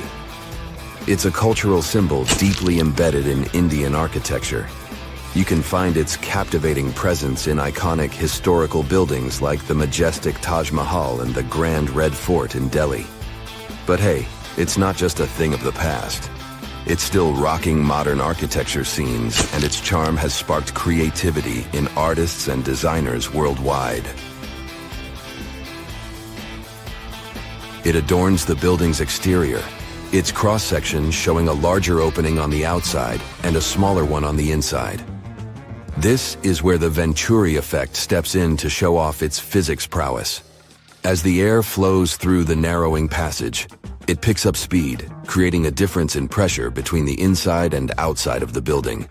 Air blowing at a higher speed gets compressed, and when released, it cools down. Mashrabia is a wooden lattice or screen used in the Middle East and North Africa. These decorative wonders are like window blinds, but they do more than just look pretty. They're smart too. They give privacy, shading you from the sun, and let fresh air and light in. Some people also add clay pots filled with water, sand, or damp straw to their designs. As hot air breezes through the holes, it also passes through the pot's porous surface. The moisture inside evaporates, cooling the air. This is a perfect low-cost technique for hot and dry climates. It's eco-friendly, and there's no need for electricity. Now, let's fast forward to today. Designers are getting creative, mixing traditional wisdom with modern tech. At the Al Bahar Towers in Abu Dhabi, they've got it too. Picture over 2,000 hexagonal panels that dance with the sun's movement, providing shade to the building's interior. Water evaporation was another secret weapon for ancient people. Simple, yet super effective. Plus, ancient Egyptians hung wet mats and curtains in doorways. When the air passed through them, it cooled down, providing a relief from the scorching sun. Ancient architects were the masters of maximizing airflow. They knew how to cross-ventilate and let hot air escape while inviting cooler air to the party. Speaking of ancient Rome, bathhouses were the place to be back then. It was like a community hub.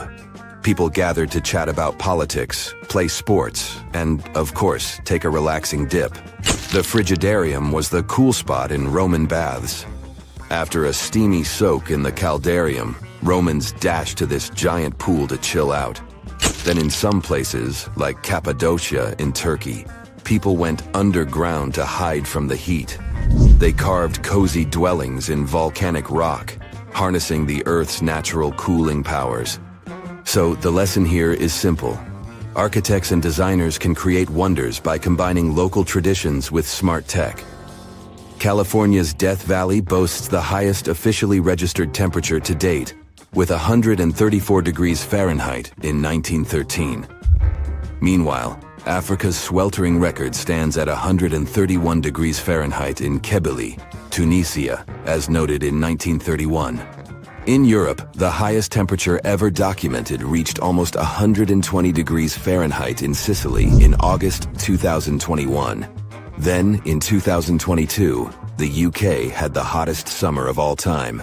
A ship filled with gold and other treasures worth over $13 million was found in the middle of the Namibian desert after almost 500 years. The worker who found it was actually looking for diamonds, but ended up with something way more valuable for history. There were some blocks of copper, some wood, pipes, and elephant tusks. The miners called for an archaeologist, who soon realized it wasn't a disturbed beach like they thought, but a shipwreck. All evidence showed that it was a Portuguese trading vessel, Bom Jesus, that went missing in the 16th century. Experts believe it was a special kind of ship that was bigger, stronger, and better than older ships from Portugal and Spain. These ships were built to take Portuguese explorers on long trips to distant places like India, China, and Japan, and come back with tons of cargo.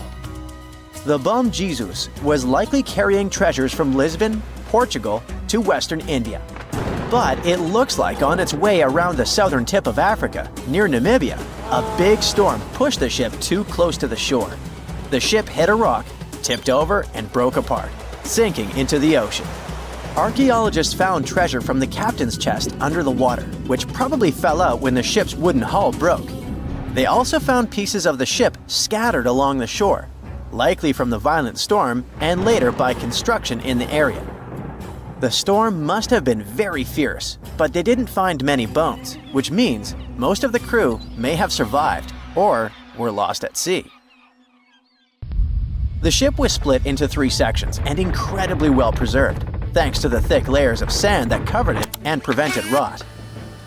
Archaeologists who studied the wreck discovered over 40 tons of cargo. There were cannons, swords, blocks of metal like lead and tin, fabrics, and tools that sailors used to navigate the stars while traveling across the ocean. The most exciting discovery was 1,845 copper ingots, weighing as much as 16 to 17 tons altogether.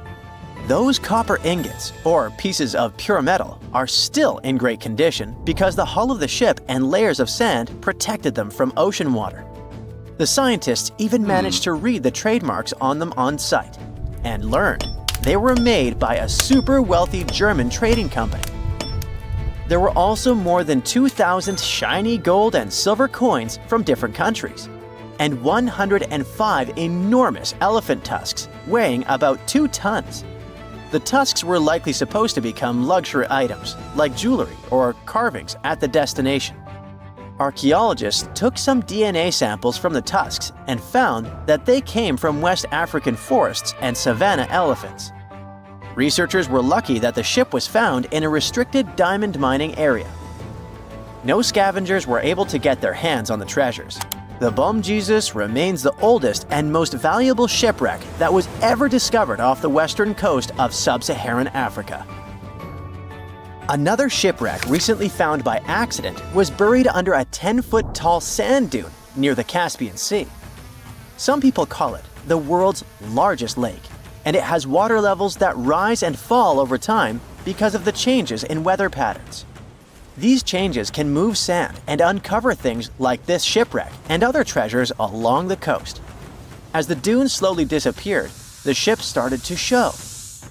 Before digging it out, scientists worried that waves from the sea might damage the wreck. To protect it, they built a wall using thousands of sandbags to keep the waves away. When the ship was uncovered, they discovered it was a 3-masted, 92-foot-long merchant ship with a strong double hull. Wood samples showed the ship was built in the 18th to 19th century using trees like Scots pine, spruce, and larch from the Volga River area or the Caucasus. They even found buckwheat and plants from the same region, which were probably traded or used to feed the sailors. It proves that the ship was part of a group of merchant ships that once sailed the Caspian Sea. An amateur fisherman who was 20 feet under the sea off the coast of Turkey noticed some huge metal remains. He had an underwater camera, so he made footage of the discovery and took it to scientists. They immediately started an investigation and learned that it must be a shipwreck from the first decades of the 20th century. It could be one of the Ottoman Empire ships that had an important mission to deliver supplies, but disappeared without a trace. Scientists got permission to study this Black Sea wreck in detail to learn more about its mysteries. They're hoping to find its shipyard documents to find some answers, as the ship itself is in terrible condition and is tricky to work with.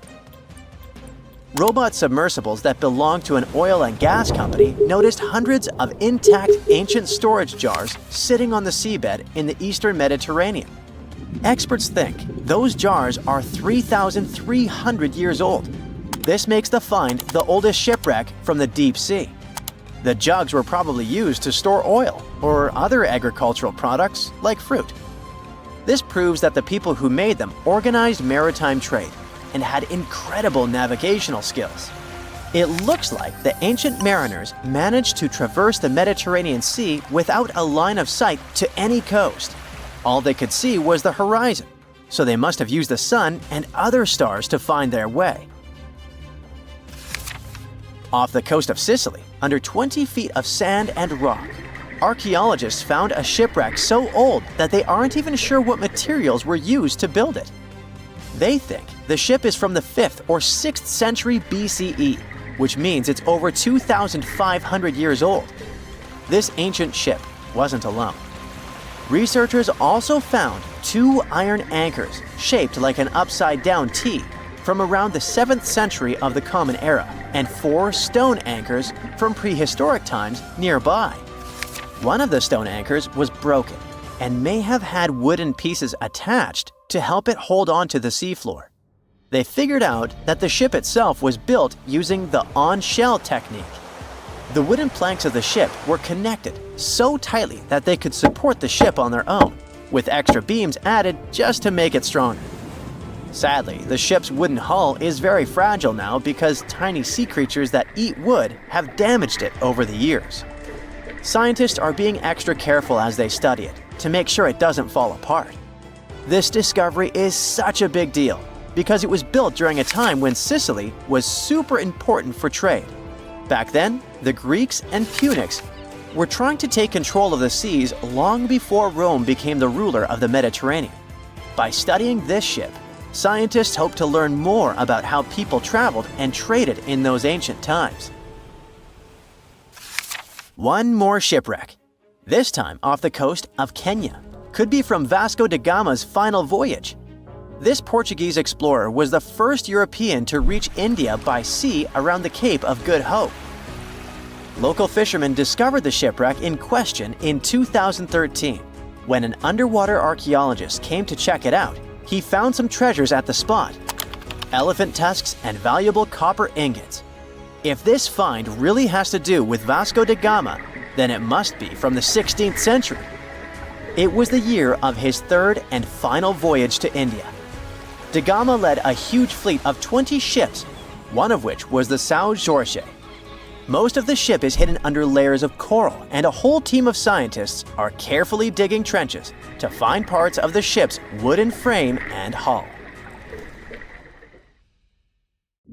A Portuguese archaeologist just discovered a bunch of sunken ships filled with gold, including a Spanish galleon with 22 tons of gold and silver. This much gold today is worth about $2 billion, and this is the money from one ship alone. Archaeologist Alexandre Monteiro made this discovery almost by accident. He was studying some documents when he found some information about a ship that went missing in 1615, and he decided he wanted to find it.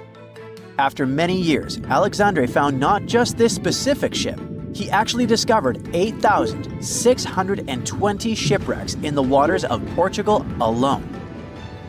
Out of this number, 250 are gold-filled shipwrecks, a discovery that would make any Jack Sparrow shake in his boots. Most of these ships went down for boring reasons like the weather, but sometimes they were destroyed in battles, which may or may not have been super epic. They were carrying gold and other treasures from the New World to Europe, and of course, everyone wanted a share. Alexandre had been studying historical shipwrecks for 30 years now, so he has discovered many ships that went down in somewhat glorious ways. In 1816, for example, a ship of one of the richest men in Portugal sank in Australia, with an insane amount of 66,000 silver coins. This was the first ship from Portugal to ever plunge in the waters of Australia. The bad news is that these ancient sunken vessels, filled with riches and epic stories, are not so easy to reach. They're deep down in the ocean and covered by sand. You could still try, but that would be stealing part of a country's history, and you wouldn't want to be that person, would you? Naturally, Portugal was not the only country that explored the seas back then. The coast of Europe is packed with sunken ships filled with gold. In fact, there are about 1 million historical shipwrecks underwater right now, and the treasures abandoned under the sea might be worth around $60 billion. It's an insane amount of money, but let me tell you that these gold-filled sunken ships aren't really worth the hassle. There are many stories of maritime treasure discoveries that turned into insane lawsuits and even long jail time.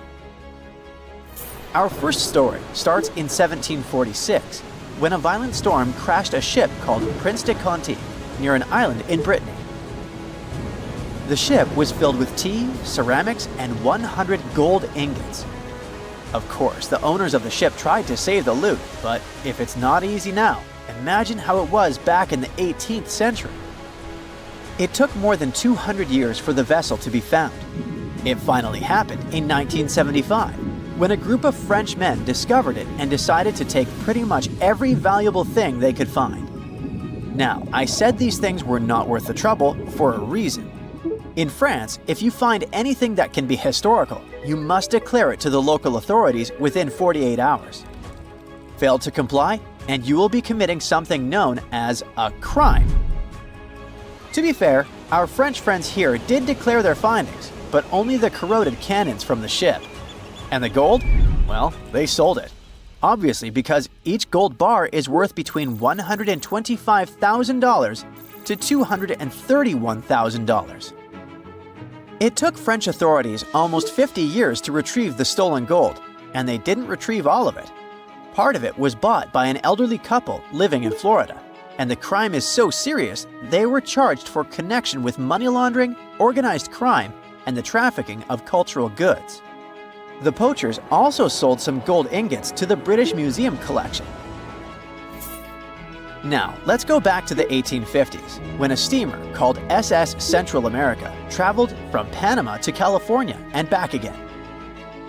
This was during the California Gold Rush, a time when 300,000 people moved to California to dig for gold. Because the travel route was not easy breezy, people needed to carry their gold around on big ships. This is where our friend SS Central America comes in. In 1857, the ship had 578 people on board and about 10 tons of gold. Very few survived, and around $100 to $150 million in gold went down with the ship. All of this explains why in 1988, a group of investors from Columbus decided to finance a research project to find this ship.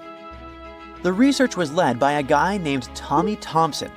Tommy was really crazy about the idea of finding this sunken ship filled with gold.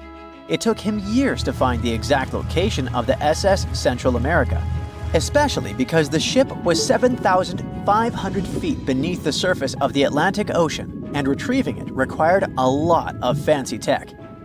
A group of 161 investors paid for his adventure, but it goes without saying that they were not doing this out of love from their hearts. They invested $12.5 million in this project because they were expecting to earn at least 10 times more. But since life is not all sunshine and rainbows, 39 insurance companies sued the research team as soon as they retrieved the gold. Back when the ship was up and running, these companies insured the cargo of the SS Central America, and when the cargo was finally retrieved, more than 100 years later, they wanted to be compensated. They said it was not their job to retrieve it, but that doesn't mean they abandoned it. This crazy talk didn't stick, and 92% of the gold was given to the research team.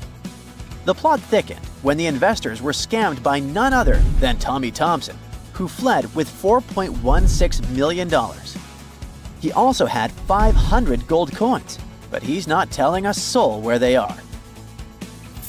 Nonsense like this is the reason why most countries have rules to protect cultural properties. And yes, sometimes shipwrecks can be a cultural property. Obviously, there are many maritime treasure discoveries that happen without breaking any laws. The SS City of Cairo, for example, was a steamship that submerged in 1929 with 2,000 boxes of silver coins weighing 122 tons. A company called Deep Ocean Search retrieved the coins from a depth of 17,000 feet, which is 4,500 feet lower than the Titanic.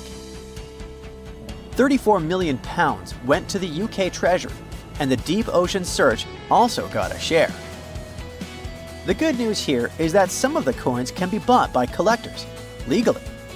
Paying for a treasure is probably the closest you can get to an underwater archaeology find. I know, all I did was destroy your piracy dreams. But while raiding gold-filled shipwrecks may be a crime in most countries, or just financially impossible for us mere mortals, not all hope is lost. There is about $771 trillion worth of gold lying on the ocean floor, and it doesn't have an owner.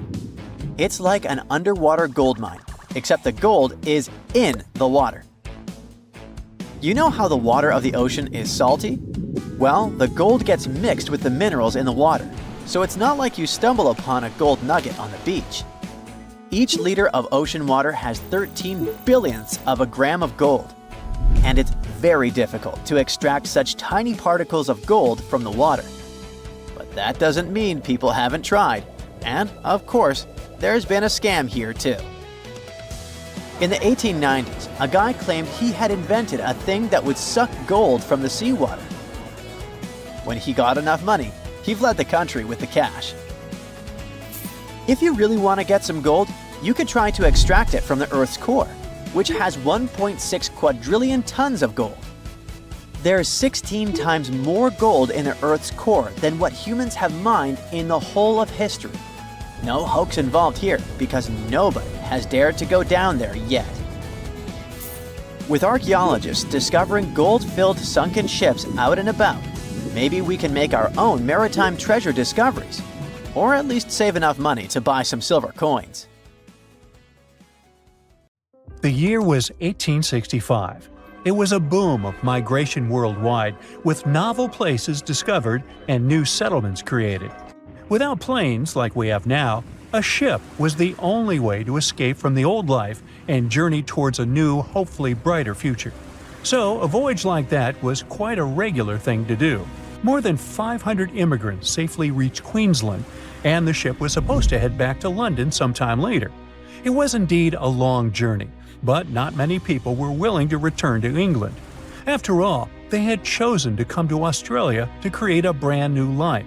So it was only natural that the ship would come back nearly empty. However, the return trip was still quite lucrative, thanks to the cargo the ship would carry.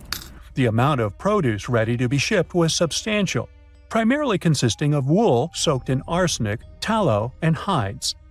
It was two birds with one stone. Not only could the crew wait out the winter, warm in Australia, while England endured bitter cold, but they also wouldn't waste their time. With the sheer volume of produce to be loaded, it would take them around 3 months to accomplish this task. Reports were circulating that the Fiery Star was almost done loading up, but it turned out that the assessment was a bit too optimistic. To pass the time, Captain Ewell thought it would be a good idea to reach out to the Acclimatization Society and offer to help transport any animals they wanted to send to England on the Fiery Star. He already had some emus and kangaroos on board, but there was still room. The society held a vote, and they were totally on board, pun intended, with Captain Ewell's idea. They figured sending some taligalas would be a great plan.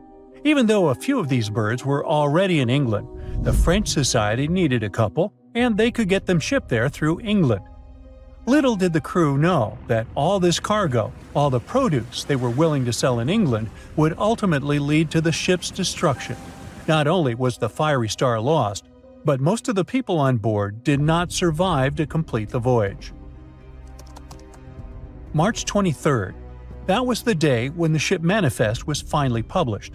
A manifest is a list that details the cargo, passengers, and crew of a ship, plane, or vehicle, primarily for customs officials.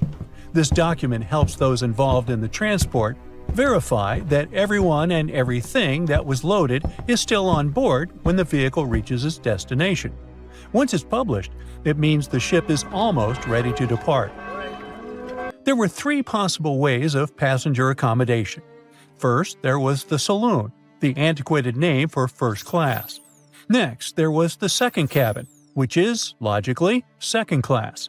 Finally, there was the steerage, the cheapest form of passenger accommodation on a ship. Back in the 19th and early 20th centuries, many people traveled from their homelands, often to North America and Australia, looking for a fresh start. Most of them were poor and had limited funds for travel. In total, there were 8 people in the saloon, another 8 in the second cabin, and only 21 steerage passengers. Out of the 37 passengers, only one, John Ormond, would make it out alive. He bought a ticket for the steerage, so unlike the Titanic situation, in this case, the class didn't really matter. The crew members list wasn't as detailed as the passengers. It was known that, in total, there were around 55 people in the crew, from able-bodied seamen to crew members simply called boys. But there's something telling me that the crew wasn't really that important for the captain.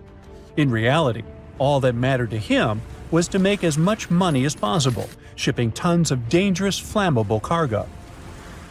Out of over 50 crew members, only 17 survived that voyage. But there was actually one more crew member who actually survived it all, just because they weren't let in. Sarah Johnson disguised herself as a man and planned to sneak onto the ship. However, something about her looks made the captain get suspicious, so he called the police and made Sarah leave the ship as he didn't want any immoral behavior to take place. Well, he saved her life. For him, it was the last voyage. The captain, W. Hunter Ewell, was quite a celebrity apparently. He already had a record of the safe landing of immigrants in the previous year, so there seemingly was no reason to worry. The trip promised to be safe. Clipper Fiery Star left Moreton Bay bound for London. The passengers took their places. The cargo had already been loaded. The full list is astonishing. In addition to all the wool, tallow, cotton, hides, and horns, there were also 6 cases of arrowroot and various other packages. And we can't forget the animals the captain took aboard too. The Fiery Star was far away, yet still observable to the east as it headed toward the Pacific Ocean. This was the last information available until May 26, when news of its destruction emerged from Brisbane. Chief Officer William Sargent's log reveals that the Fiery Star took 12 days to reach the southern tip of New Zealand, passing on April 11, 1865. The trip was going well until heavy seas ruined 2 longboats on April 17th. On this day, a strong odor of smoke alerted the captain. When he checked, he found the lower hold completely filled with smoke from a fire fueled by the ship's flammable cargo. The hatches were quickly closed to try to contain the flames, but by the next day, the heat and toxic smoke had forced passengers out of their cabins. George Maber was one of the lucky survivors. He was the ship's engineer, and he recalled the chaotic events on April 20th, as Captain Ewell and most of the crew and passengers tried to evacuate in rough weather. At around 6 p.m., the ship took on water, and without much warning, Captain Ewell, 4 crew members, and a few female passengers hopped into a lifeboat and headed out. The next boat, managed by the second mate, Mr. Adio, was a gig, followed by a crowded jolly boat. Lastly, there was a waste boat, which was barely seaworthy, with 2 men constantly bailing water to keep it afloat. The plan was for the boats to stay close to the Fiery Star overnight and head for the Chatham Islands the next morning. But by dawn on April 21st, all 4 boats had vanished without a trace. On the burning ship, there were 17 crew members and passenger John Ormond, who banded together under Chief Officer William Sargent's leadership. For 5 days and nights, George Maber pumped water on the fire without rest. He volunteered to go down the forehatch with a rope around him and a handkerchief over his mouth. He discovered that the foremast had been burned through for about 7 inches, and the port side was severely damaged, resembling an empty shell. Exhausted, he returned for fresh air, but later descended again with Quartermaster Marshall to access a water tank. They couldn't open the lid, and as George crawled over the hides, he felt himself sinking. When they reached the deck, they collapsed from exhaustion. The cargo had been destroyed by smoke and fire, and the heat on the deck was intolerable. The crew survived on limited rations and caged chickens, using every spare piece of wood, including pigsties, for the pumps. Distressed pigs ran wild in the heat. A raft was constructed, but was too weak for the open sea. Sleep was elusive, and the crew had lost everything, with only hopes of reaching land or meeting another ship. Finally, the Dauntless appeared and sent a lifeboat to the Fiery Star. Captain Moore boarded the Fiery Star on May 12, and after assessing the situation, he agreed that the crew could do no more. They boarded the Dauntless at 4 p.m., witnessing the Fiery Star succumb to flames by 11:30 p.m. It was a narrow escape. There's a ship drifting somewhere in the ocean without a crew. The last time someone saw it was over 50 years ago. Its story reminds of that of the Flying Dutchman, a ship that's bound to sail forever and bring disaster to whoever sees it at sea. At least the legend says so. Unlike the Flying Dutchman, the SS Bay Chimo was definitely real and built for a German company in Hamburg and began as an ordinary cargo ship. It was trading supplies between Hamburg and Sweden in the Baltic Sea starting from 1914. It had a strong steam engine and a hull made of steel. A few years later, it became British property. Then, in the 1920s, a Canadian company purchased it for around $18,000, a huge amount of money back then. The new owner, the Hudson's Bay Company, was actively using the ship for several years. They would often send it on voyages from its home port in Scotland to Siberia, Alaska, the Yukon, and the Northwest Territories. It also passed through the Panama Canal and even the Suez Canal, with fur pelts for sale on board. Sometimes it would also transport passengers. It had completed 9 successful voyages before this strip of good luck came to an end. Starting from the 1930s, SS Bay Chimo would have trouble with ice and storms. When it first got trapped in ice in October of 1931, some of the crew managed to escape to Alaska. 15 of 22 sailors decided to stay with their vessel and try to save it. They had furs and other valuable cargo worth around $58,000 aboard. The company sent them supplies to survive the winter. They set camp near the ship out of the hatches, tarpaulins, and other materials, and offloaded the cargo. At the end of November, a blizzard rushed through the area, and it seemed like it had taken the ship with it. The ice platform had survived, but the ship broke free. Some of the crew members were sure it had sunk. But soon after, they heard from one of the locals who had spotted their ship around 45 miles away from their camp. The crew moved on with their lives, and the ship started its journey as a runaway vessel.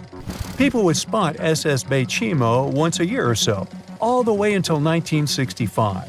It was mostly spotted off the coast of Alaska. A man going to Nome with his sled dog, along with prospectors, explorers, and treasure hunters, all claimed to have seen SS Bay Chimo. Someone tried to board it and take it to port, but ended up stranded on it for days because of horrible weather. Others got luckier and managed to take a whaleboat, some furniture, and other valuables from the vessel. Those who got close to the ship saw that it was damaged and missing the propeller. Still, it stayed afloat without a crew for at least 38 years and became the longest sailing ghost ship in history. In 2006, the Alaskan authorities started a project to solve the mystery of this ghost ship of the Arctic and finally find SS Bay Chimo, either still above or below the water. So far, the project has not been a success. SS Bay Chimo remains one of the estimated 4,000 ships that have disappeared off Alaskan shores. If the legend of the 17th century isn't lying, this ghost ship could be sailing somewhere along the Flying Dutchman. It belonged to the Dutch East India Company. Its captain managed to do the impossible for that time and sailed from Holland to Indonesia in only 3 months. They said he was flying over the sea, and some evil tongues explained that he had made a deal with evil forces to achieve that. Once the ship was sailing back home, its captain and crew disappeared without a trace. There are many versions of what happened to it. One of the first ones said it had tried to enter port at the Cape of Good Hope, got in a terrible storm, and sank as there was no captain to save it. Another legend says the captain had refused to obey the skies to let the ship sink during the storm. A scary life form then struck the boat and the crew, and it was condemned to forever wander without rest. Many sailors claim to have spotted the wandering Dutchman. The Duke of York, who was to become King of England, mentioned having seen it in Australian waters. Right after spotting the ship, the man who saw it first fell from the top of the mast and didn't survive. There were more encounters with this legendary ship up to the middle of the 20th century. Ships would nearly collide with it as the Flying Dutchman jumped out of the blue. Scientists have a more logical explanation for this mystery: Fata Morgana, not to be confused with Hakuna Matata. Now, when you're out at sea on a hot day and the air is all wavy, it feels like when you look at the road on a scorching summer day. That's because of something called atmospheric refraction. When light passes through different layers of air with different temperatures and densities, it bends and twists. Sometimes, under certain conditions, this bending of light can create really bizarre optical illusions over the ocean, like sightings of the Flying Dutchman. The Fata Morgana phenomenon can make distant objects appear distorted, stretched, or even lifted above the horizon. So you can see a ship far away, but because of the way the light is bending, it will look like it's floating above the water or even disappearing and reappearing. A Fata Morgana is most commonly seen in polar regions, especially over large sheets of ice that have a uniform low temperature. But you can see it anywhere, even in deserts and over lakes on hot days. The first stories about ghost ships go all the way back to ancient Greek and Roman mythology. One of the most famous ghost ships in history is the Mary Celeste. This brigantine was traveling from New York City to Genoa and was fully stocked with provisions, but missing a crew when it was discovered in the Atlantic Ocean in 1872. The crew's personal belongings were also there, completely undisturbed. The final entry in their log was made 10 days earlier. We still don't know what happened to its crew, and the ship has inspired many spooky stories and legends.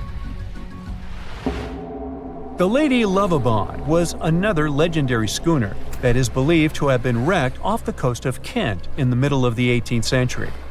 The story tells that the ship's captain, Simon Reed, had just got married and took his bride on board for a celebratory cruise, despite the superstition that it could bring bad luck. They were on their way to Portugal when the first mate, who is also in love with the captain's new wife, went mad because of jealousy, attacked another crew member, and then took over the wheel and steered the ship straight into the dreaded Goodwin Sands. No one aboard survived, and the schooner is said to reappear as a ghost vessel every 50 years. In present times, many vessels become abandoned and turned into ghost ships intentionally. There are thousands of them floating in U.S. rivers, lakes, channels, and coastal waters. Some people lose their boats in storms and other extreme weather. Others have to abandon their boats because maintaining them can cost 10% of the boat's price. Plus, docking a vessel can add up to several $1,000s every year. Most boats have been made of fiberglass, so an owner can't just recycle them as scrap metal. So, once they want to get rid of it, they often tie it to a dock and sneak away, or leave it floating far away from the shore, or just try to sink it. When ghost ships sink in shallow waters, they can cause damage to coral reefs, mangroves, marshlands, oyster habitats, and wetlands. Plus, they can collide with unsuspecting regular ships and cause real trouble. So, don't do that. Enough said. Not many civilizations are as mysterious as ancient Egypt. a powerful empire that lasted over 3,000 years. It gave us pyramids that still stand and myths that still inspire. It's one of the most explored places on Earth, yet somehow, we still find exciting stuff. In Abydos, archaeologists just uncovered a 3,600-year-old royal tomb. It's huge! It has golden hieroglyphs of deities covering the entrance, but the pharaoh's name? It's not there. It's missing. Who was this ruler, and what new chapter could this open in Egypt's story? If there's one place in Egypt where the line between life and demise feels thinner, it's Abydos. To the ancient Egyptians, this was sacred ground. They believed it was the burial place of Osiris, the god who literally passed away, had his remains separated, and came back to life to rule the underworld. Because of that, Abydos became Egypt's spiritual gathering place. Pharaohs built amazing temples here, like the Temple of Seti, famous for its King's List, a wall that has the names of 76 pharaohs carved in it.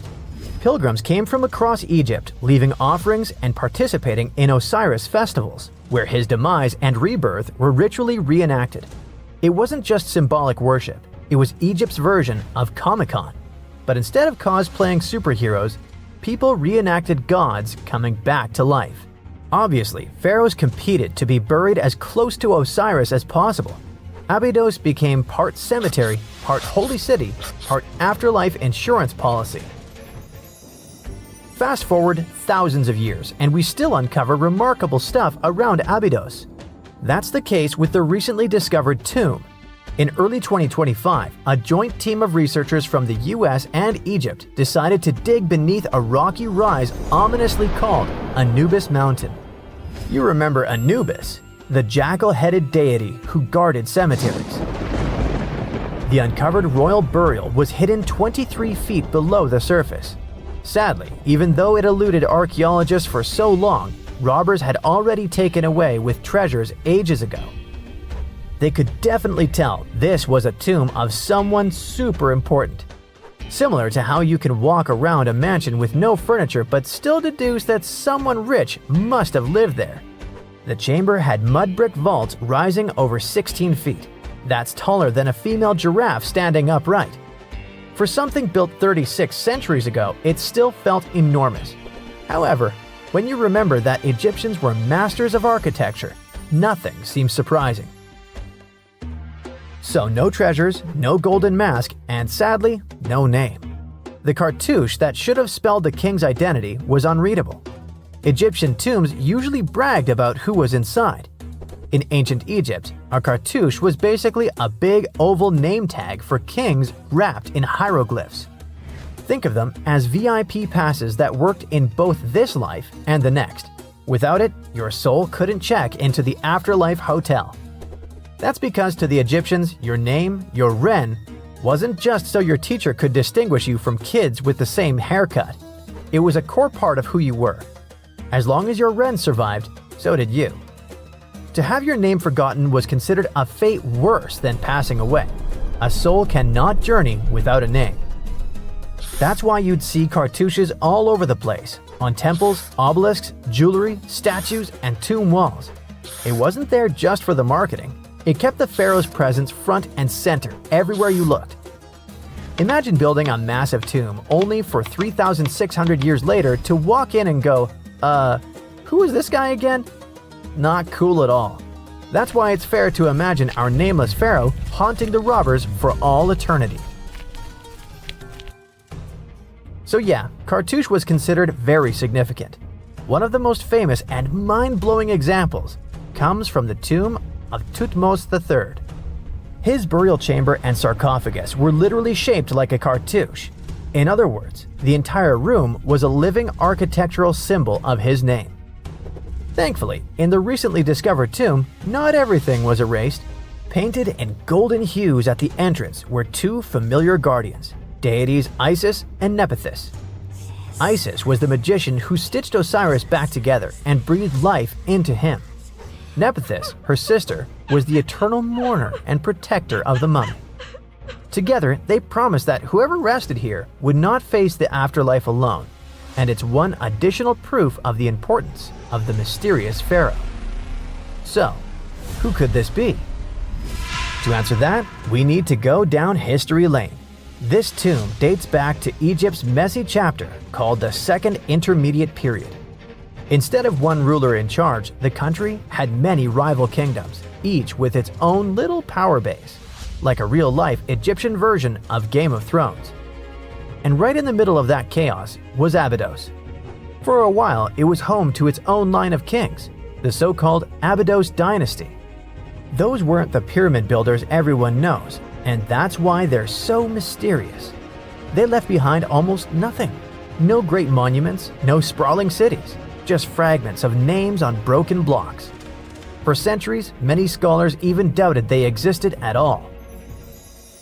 That sorta changed in 2014, when archaeologists uncovered the tomb of Senebkay, one of those shadowy kings. Now, everything we know about Senebkay points to him having quite a story to tell. His bones revealed 18 deep wounds, the kind you get in battle. He had blows to his skull, back, and hands, and likely lost his life fighting, making him one of the few pharaohs we know who sadly fell in combat. His tomb was modest, with reused artifacts from earlier kings, but it delivered one priceless thing: proof. Until Senebkay, the Abydos dynasty was just a theory. With him, it became real. And that's why the new discovery could be a big deal. The newly uncovered royal tomb at Abydos shares the same layout and style as Senebkay's. It has limestone chambers, mud brick vaults, and protective deities, although it's much bigger. Which again raises the possibility that we're looking at an even earlier, more powerful ruler of Abydos. Whoever he was, he wanted to be remembered alongside the greats. Which is ironic, because it seems that history tried erasing him. Perhaps additional findings alongside his tomb could tell us more. Yes, there's more, and it's actually pretty cool. Not far from Abydos, in the village of Banawit, archaeologists uncovered a Roman-era pottery workshop. Yeah, you heard that right, a pottery factory close to a pharaoh's burial ground. The site had huge clay kilns, storage rooms, and even broken shards called ostraca. They were basically ancient sticky notes. Except instead of shopping lists, those had receipts scratched onto them in Greek and Demotic Egyptian. Little records of everyday transactions, the kind of thing you'd never expect to find near a lost dynasty king. Honestly, the potters missed a chance. Forget boring receipts. They should have been selling Osiris's mugs and Anubis figurines to pilgrims and tourists. But that's not all. It seems that centuries later, during the medieval period, the same ground became a cemetery. Archaeologists found mud brick graves with skeletal remains. This could mean that Abydos kept its aura of significance for hundreds of years after the Age of Pharaohs. So why this hill again and again? Is this place really a getaway to the afterlife? It is, after all, the very place where Osiris is said to rest. That belief lingered like a shadow for thousands of years, strong enough to pull in pharaohs and later medieval families. Different rituals, same sacred ground. Although, to be fair, the Romans weren't here for Osiris. They came to make pots. The story of Abydos is not over. The excavations will continue, and who knows what else could be discovered in the future. Today, archaeologists are armed with tools that are basically X-ray glasses for the desert. Every scan could reveal a hidden chamber, or if we're lucky, finally give our nameless pharaoh his wren back to him. In fact, I became strangely invested in finding out who he was. So let's hope for some news soon. It's only a matter of time. Do you have your own theories? Let me know. This coffin seems to defy logic. No visible openings, no way in or out. And yet, inside lies Lady Shanet Ah, a mysterious woman from ancient Egypt, perfectly preserved even after 3,000 years. How did she get there?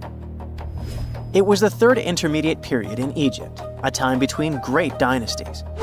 Pharaohs wore the blue crowns. Priests in Thebes were almost as powerful as kings. Markets were filled with the cries of merchants selling dates, papyrus, and precious perfumes. Lady Shanet Ah was in her late 30s or early 40s, old age by Egyptian standards of that time. Like other Egyptians at the time, she ate meals of bread, lentils, and fish. By that age, her teeth were already badly worn down, yellowish with enamel eroded, because food in ancient Egypt often had grains of sand in it. But she wasn't just a regular woman. When she passed away for unknown reasons, her burial was lavish. Locals wrapped her body in expensive linen and adorned with artificial eyes to replace her real ones. That would help her see in the afterlife. And that's exactly how we found her 3,000 years later, in a beautifully decorated sarcophagus. It was made of cartonnage, which is kind of like paper mache, made by layering linen and papyrus with adhesive.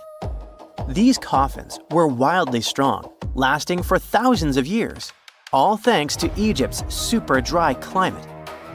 But most importantly, Egyptians only used it for the elite.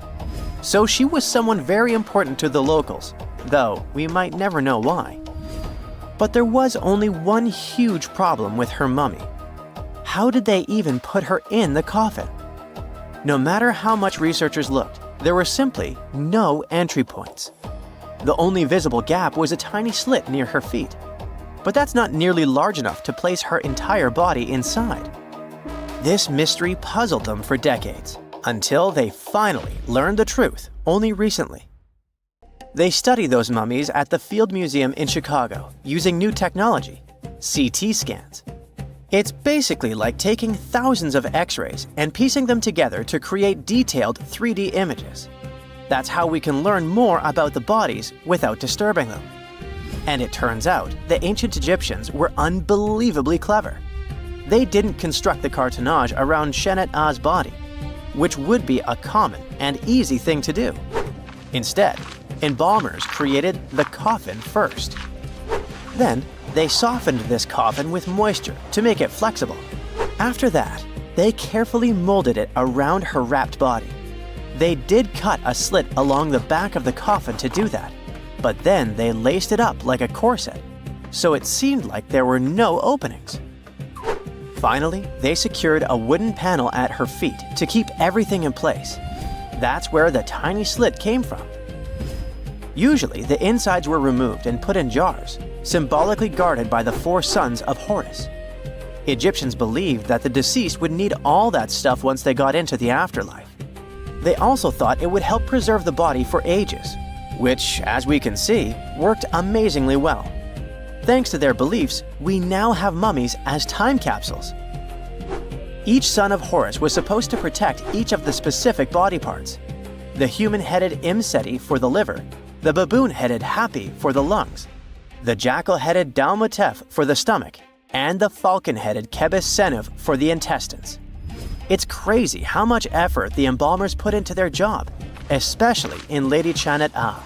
They wanted to make sure her body remains untouched and the sarcophagus would be perfect for her. You can't help but wonder, who was she if she mattered so much? The ancient Egyptians literally viewed the afterlife as modern retirement planning.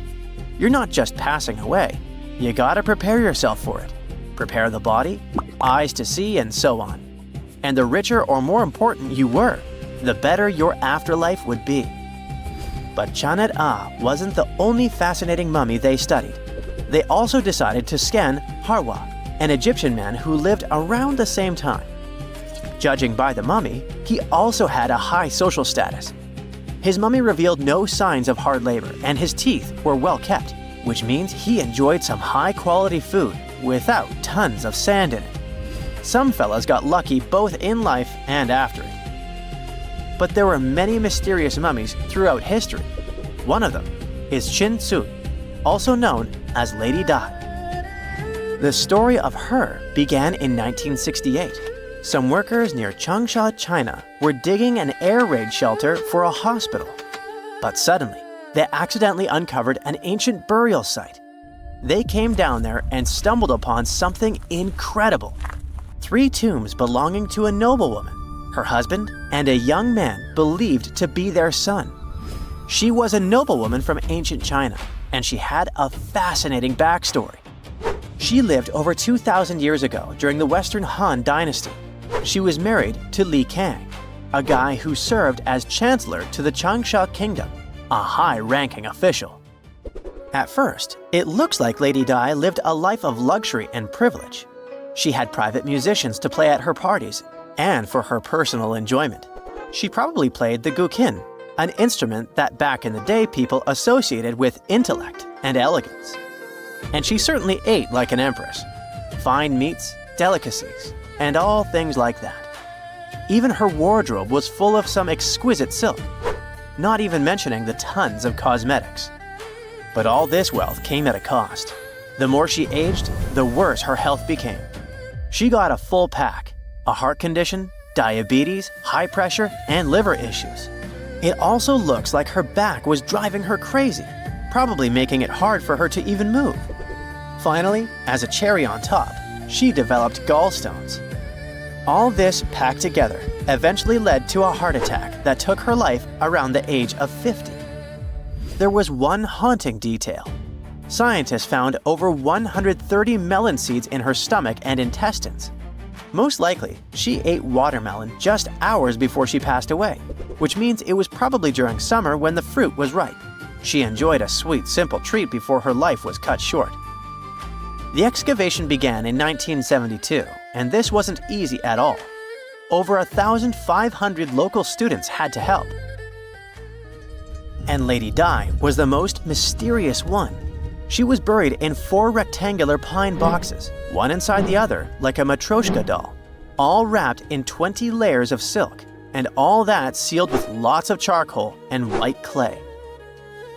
The coffins were painted beautifully as well, adorned with protective deities, mythical animals, and clouds which symbolized the heavens. There were drawings of divine creatures and Mount Kunlun. The myth said that on this mountain, people reach eternal happiness. All this told us a lot about the Han Dynasty, their beliefs about afterlife, art, daily lives, and their remarkable craftsmanship. And then researchers finally got to the body. It was astonishing. Soft skin, joints that could still bend, and in general, she was almost intact. She even kept her hair, eyelashes, fingerprints, and even traces of blood. It's like she literally passed away only a few weeks ago.